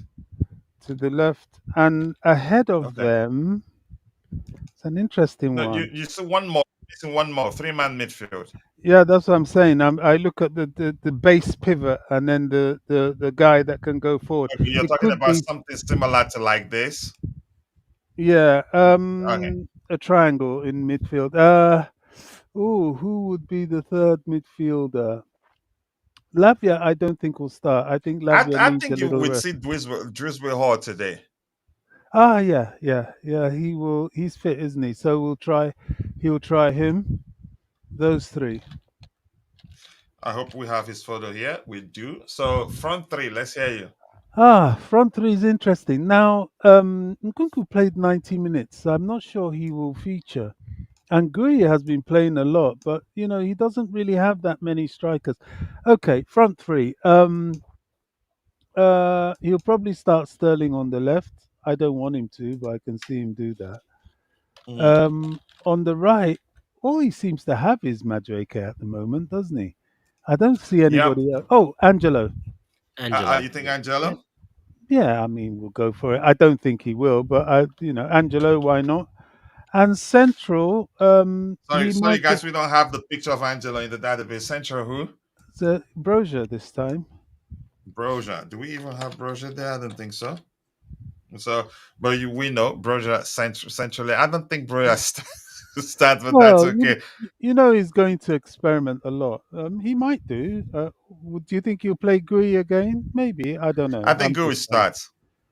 Yeah. Well, That's just my opinion. But let's see. You have yeah. your I mean, I lineup. wouldn't. Yeah, I don't uh, feel that strongly about it. I wouldn't argue, but yeah, that's yeah, that's that's who I think will start. yeah. And by the way, we're just having fun here because we don't know the manager's preferences well enough to say we can, definitely predict his selection correctly. Let's see. Yeah, this is coming up. Dante, let's hear your lineup. And you're going with 4-3-3. Yeah. So I'll Okay. put Jorgensen as keeper. Do I even have his? So I'm gonna update this. Jorgensen, did I? I haven't done that, but I'll do that later. Go ahead. Yep, on the left, I put Veiga. Oh, you think it's gonna be Veiga? Okay, I think so too. Renato. What name did I use that had it show? Is it Renato or Veiga? Let me find out from Bobby's. Yep, Renato Renato. was the name I used. Why isn't it showing here? Did I open the wrong one? I think. Let me open this again. Just give me 1 second so I have the correct names. Index. I'm gonna find it 1 second. Let me just do this. Use Bobby's own. So sorry guys, we might not see the picture of some of the names being mentioned, but I'm gonna find time to update it today. Okay, let's see. So you said Jorgensen here, right? I don't think I've added Jorgensen there yet. And you said Renato here. Yep. All right, go ahead. Yeah, so centre back will probably up. Yeah, it'll probably be Colwell again. I think probably most likely. Corwell here. Yeah, I agree with Bobby It looks like Disasi. you're starting to believe that he's probably not going to experiment too much. You would want to see a dominant performance from us today. But go ahead. Yeah, I'll say Disasi as well. I think it's going to be Corwell and Tosin. It could But be. that's just my opinion. Okay, go ahead. Who's next? Right Yeah, back. right back will Gusto. Yep, I think Gusto starts too. Oh, sorry, I'm going to switch to 4-3-3. All right, go ahead. Yep. I will go Leslie in the DM. Leslie? Okay. Yeah, because I think he wants to look at him a little bit more, as to make a decision on him. Yeah, on the left, which is the box to box, I think Caicedo will be there. You think Caicedo starts? He hasn't played at all, right? Yeah, so he should be ready to go now. Yeah. Okay. I And think then on the Caicedo right, for me, yeah, if anything, on the right hand side. But go ahead. yeah, it's KGH. Kiernan. All right, front three. Yeah, front three. Yeah, on the right, I'll put Angelo as well on the right. Angelo. I don't have his picture, but go ahead. That's fine.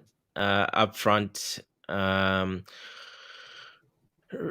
I wonder, but yeah, probably not. I'll say Nkunku up front. You're saying Kunku Central? You don't think Jackson gets a Yes. chance today? Is he still nursing an injury?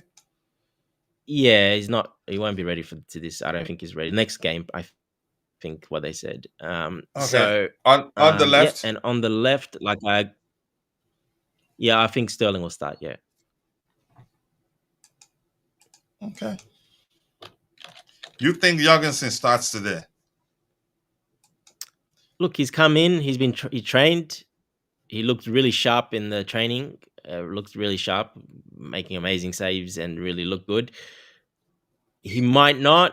He might, but we don't know. He might. Depends. If he wants to get him in early and get him used to these players, you can probably start. It's a goalkeeper. You can put him in earlier. No problem. The goalkeeper.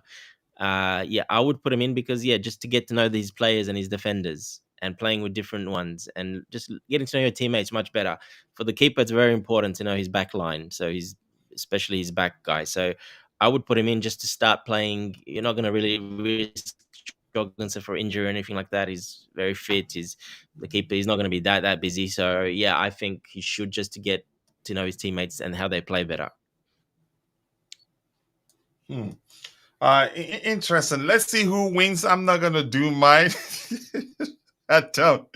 I'm not sure. Bobby, I think Bobby will get the goalkeeper selection correct. Veiga, I don't know.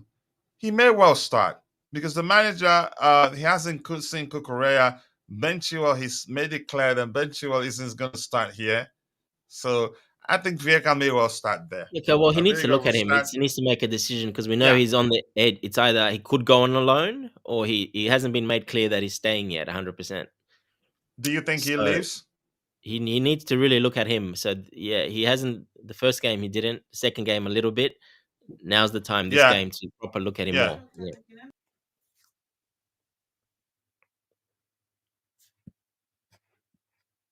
Go ahead. What were you saying? Yeah, no, I was just saying he really needs to look at Renato this game to make a decision because even Renato himself said in an interview he's not 100. He's not sure exactly if he's like he didn't say 100%. I'm staying. He said he could be loaned. He could be. He's not 100% sure. So the That's coach needs in my to look at him. opinion. Yeah. Go ahead. Yeah, the coach needs to look at him more to make sure because we need that. Yeah, is he going to stay or is he going on loan? Yeah, so we'll have to just wait and see. In my opinion, I think 99% to 1% leaning towards him staying. Why? Clearly, what we're hearing, the manager doesn't really count Ben Chilwell. It is Well, I Vega agree. Yeah, I and agree. I Kukurea. agree. So I think he stays. Ugochukwu also, I'm not sure what to make of his situation. Andrey Santos will be joining Strasbourg today, which means Yes. we don't have too many numbers for that midfield area. Well, that's why I put him in as well because I think he needs to have a look at him more to see how Probably he 50 to 50. yeah, Him staying or leaving. pretty That's much. what I think. Well, Pretty it much, could yeah. be Renato staying. Let's not forget Renato can play that DM role, so that's what I mean. If you're That's what. saying DM specifically, Renato has a better passing range than Ugochukwu as much as I like him. Renato has more defensive capabilities than Ugochukwu. If anything, Ugochukwu is more like a hybrid of 8 and 6.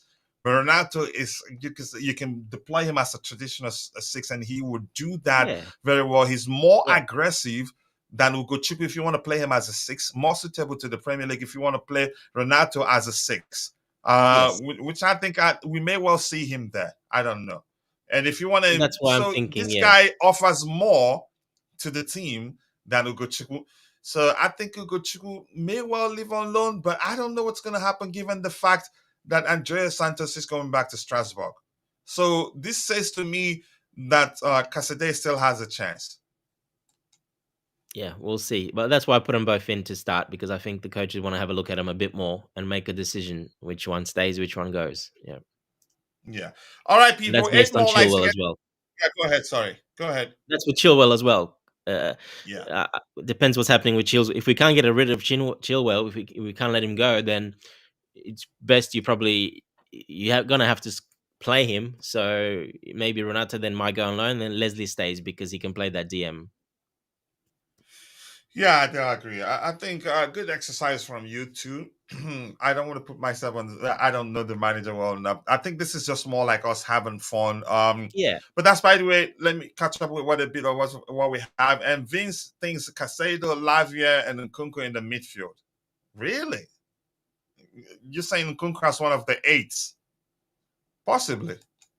Let's see. I want Veiga to start. As why have we bought him? I think he's going to start. I think he stays, given the fact we don't have too many options on the left hand side. Casado and Hall, Dewsbury-Hall in the midfield. Dewsbury-Hall we may well see him today. Sorry, I can't speak. Jorgensen isn't ready yet, Dante, but he trained. We don't know Maresca. He failed to organize any barbecue even. That's him, that's him having a go at you. People, I'm sorry, my wife just knocked at the door. She has to go somewhere, and I have to leave the studio to go take care of the kid boys while she's out. Except if Dante, do you think we'll have anything else to talk? If we do, I can hand over to you, but I don't think we do. There's nothing else. We've covered everything, coach. There's nothing else. So I you think guys you're know doing I the watch trust along, Dante aren't well you? enough to hand over to him if we have a lot more to talk about, but there's none. Bobby, go ahead. Were you saying something? I'm saying you're doing a watch along, aren't you? Yeah, definitely. Yeah, she'll be back by then. Yeah, it's already scheduled. Yeah, so don't you think perhaps we could Yeah. catch up around then? I'm sure we'll have a lot We'll to catch say up at then, that coach. time. There's Yeah, no point. exactly. There's nothing else left. Yeah, it makes sense, Bobby. It makes sense. Thank you so much. The OG speaks. Yep, no need. We should just call it a day and catch up later on. So Siaka, South Africa, lateness is greatness. Thank you. The Gold Saves Football, thank you. And Mabaso 5 my Iraqi, bro. I appreciate you. Willie blessed. Lateness is greatness. But one more to read. I think Renato states if we receive an offer for Chilwell, we got to use him to force Chile out. Wow. Some comments. Thank you to all of you. Thank you to my bro Nizion, who was in the chat, Vic, I appreciate you so much. Nemaya Fawele, I appreciate you. The Prince is here. I appreciate you. The Prince, anybody else? And just quickly, I had a conversation on X with Glenn. He's telling me, said something to the effect of the battle of, again, he's battling some sort of cancer. I can't quite remember which one. And it's getting to him. He has a strong personality. I know, always finding a way to have a life without every situation, which has helped him cope with the situation thus far. But please, if you can, if you believe in higher powers, if you're a Christian, Muslim, do pray for Glenn. We love him. He's one of us. He's been a member of the community since, you can say, the early days. And I do love Glenn, and I appreciate him. That touched me, and it took me a while to respond and to say something to the effect of stay strong. Things will get better, because I was shocked the way he responded. Usually, that's not the sort of response you get from Glenn. He's always saying something that shows, yeah, he's fighting it. But for him to say that the fight is taking a toll on him, that he wouldn't wish what he's going through on anybody, that brought tears to my eyes. So, Glenn, just know we love you. If our prayers can I can... just say something about that? Because I speak from experience with this. My message to him, if you can pass the message on, is that yes, there are times, there are bad days, there are good days, and it's a battle. But faith is important. If there's ever any time in your life to have faith, is now, and you hold on to your faith and you keep trusting in the promises that's given to you from your faith. For me, as a Christian, that's what has helped me through, or is helping me. But I know how he feels. I really do. And the only thing there is that he must dig deep and find a way to keep going. It's a very scary, very uncertain, depending on what it is. But I understand for sure. Yeah, thank you so much for that, Bobby. I'll pass the message to him. I'm sure you both follow each other on X, but I'll reach out to him. Keep fighting. Glenn says, Vic, yes, we love you and we'd like you to get better, and nothing is impossible, especially if you believe in higher powers. Thank you so much to everyone. If I miss your name, apologies. I appreciate you all for finding the time to join the show. See you when we do the watch along. God bless us all, and bye.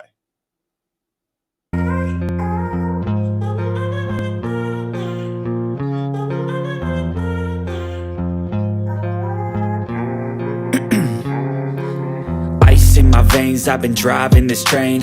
Years in this lane, there's no stopping this flame. Cause I came to the game and I changed it to play how I like, rearranged it to my own domain. Yeah, I got what it takes, made lots of mistakes, taking shots, skipping breaks, feeling lost, feeling great, popping off, singing straight, never stopped, never changed. All the squad here to play, and I've got something to say, yeah.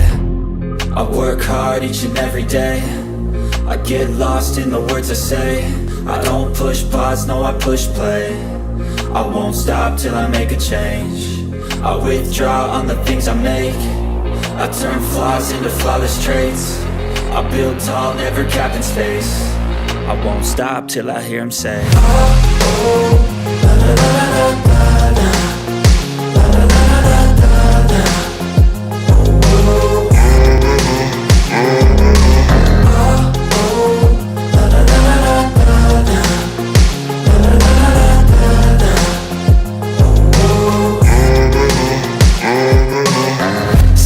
And I'm I'm up again. I got tired eyes, need a cup of blend. That's right, in the AM, that's my only friend. No light, just the sun coming up on the horizon. I lose track of time, yeah, I move fast and climb a new class divine, yeah, true passion shines. And I'm through passing time, I choose stacking dimes. You snooze half the time while I move passing by. I work hard each and every day, I get lost in the words I say. I don't push pause, no, I push play. I won't stop till I make a change. I withdraw on the things I make. I turn flaws into flawless traits. I build tall, never capped in space. I won't stop till I hear him say, oh, oh, la, la, la, la, la.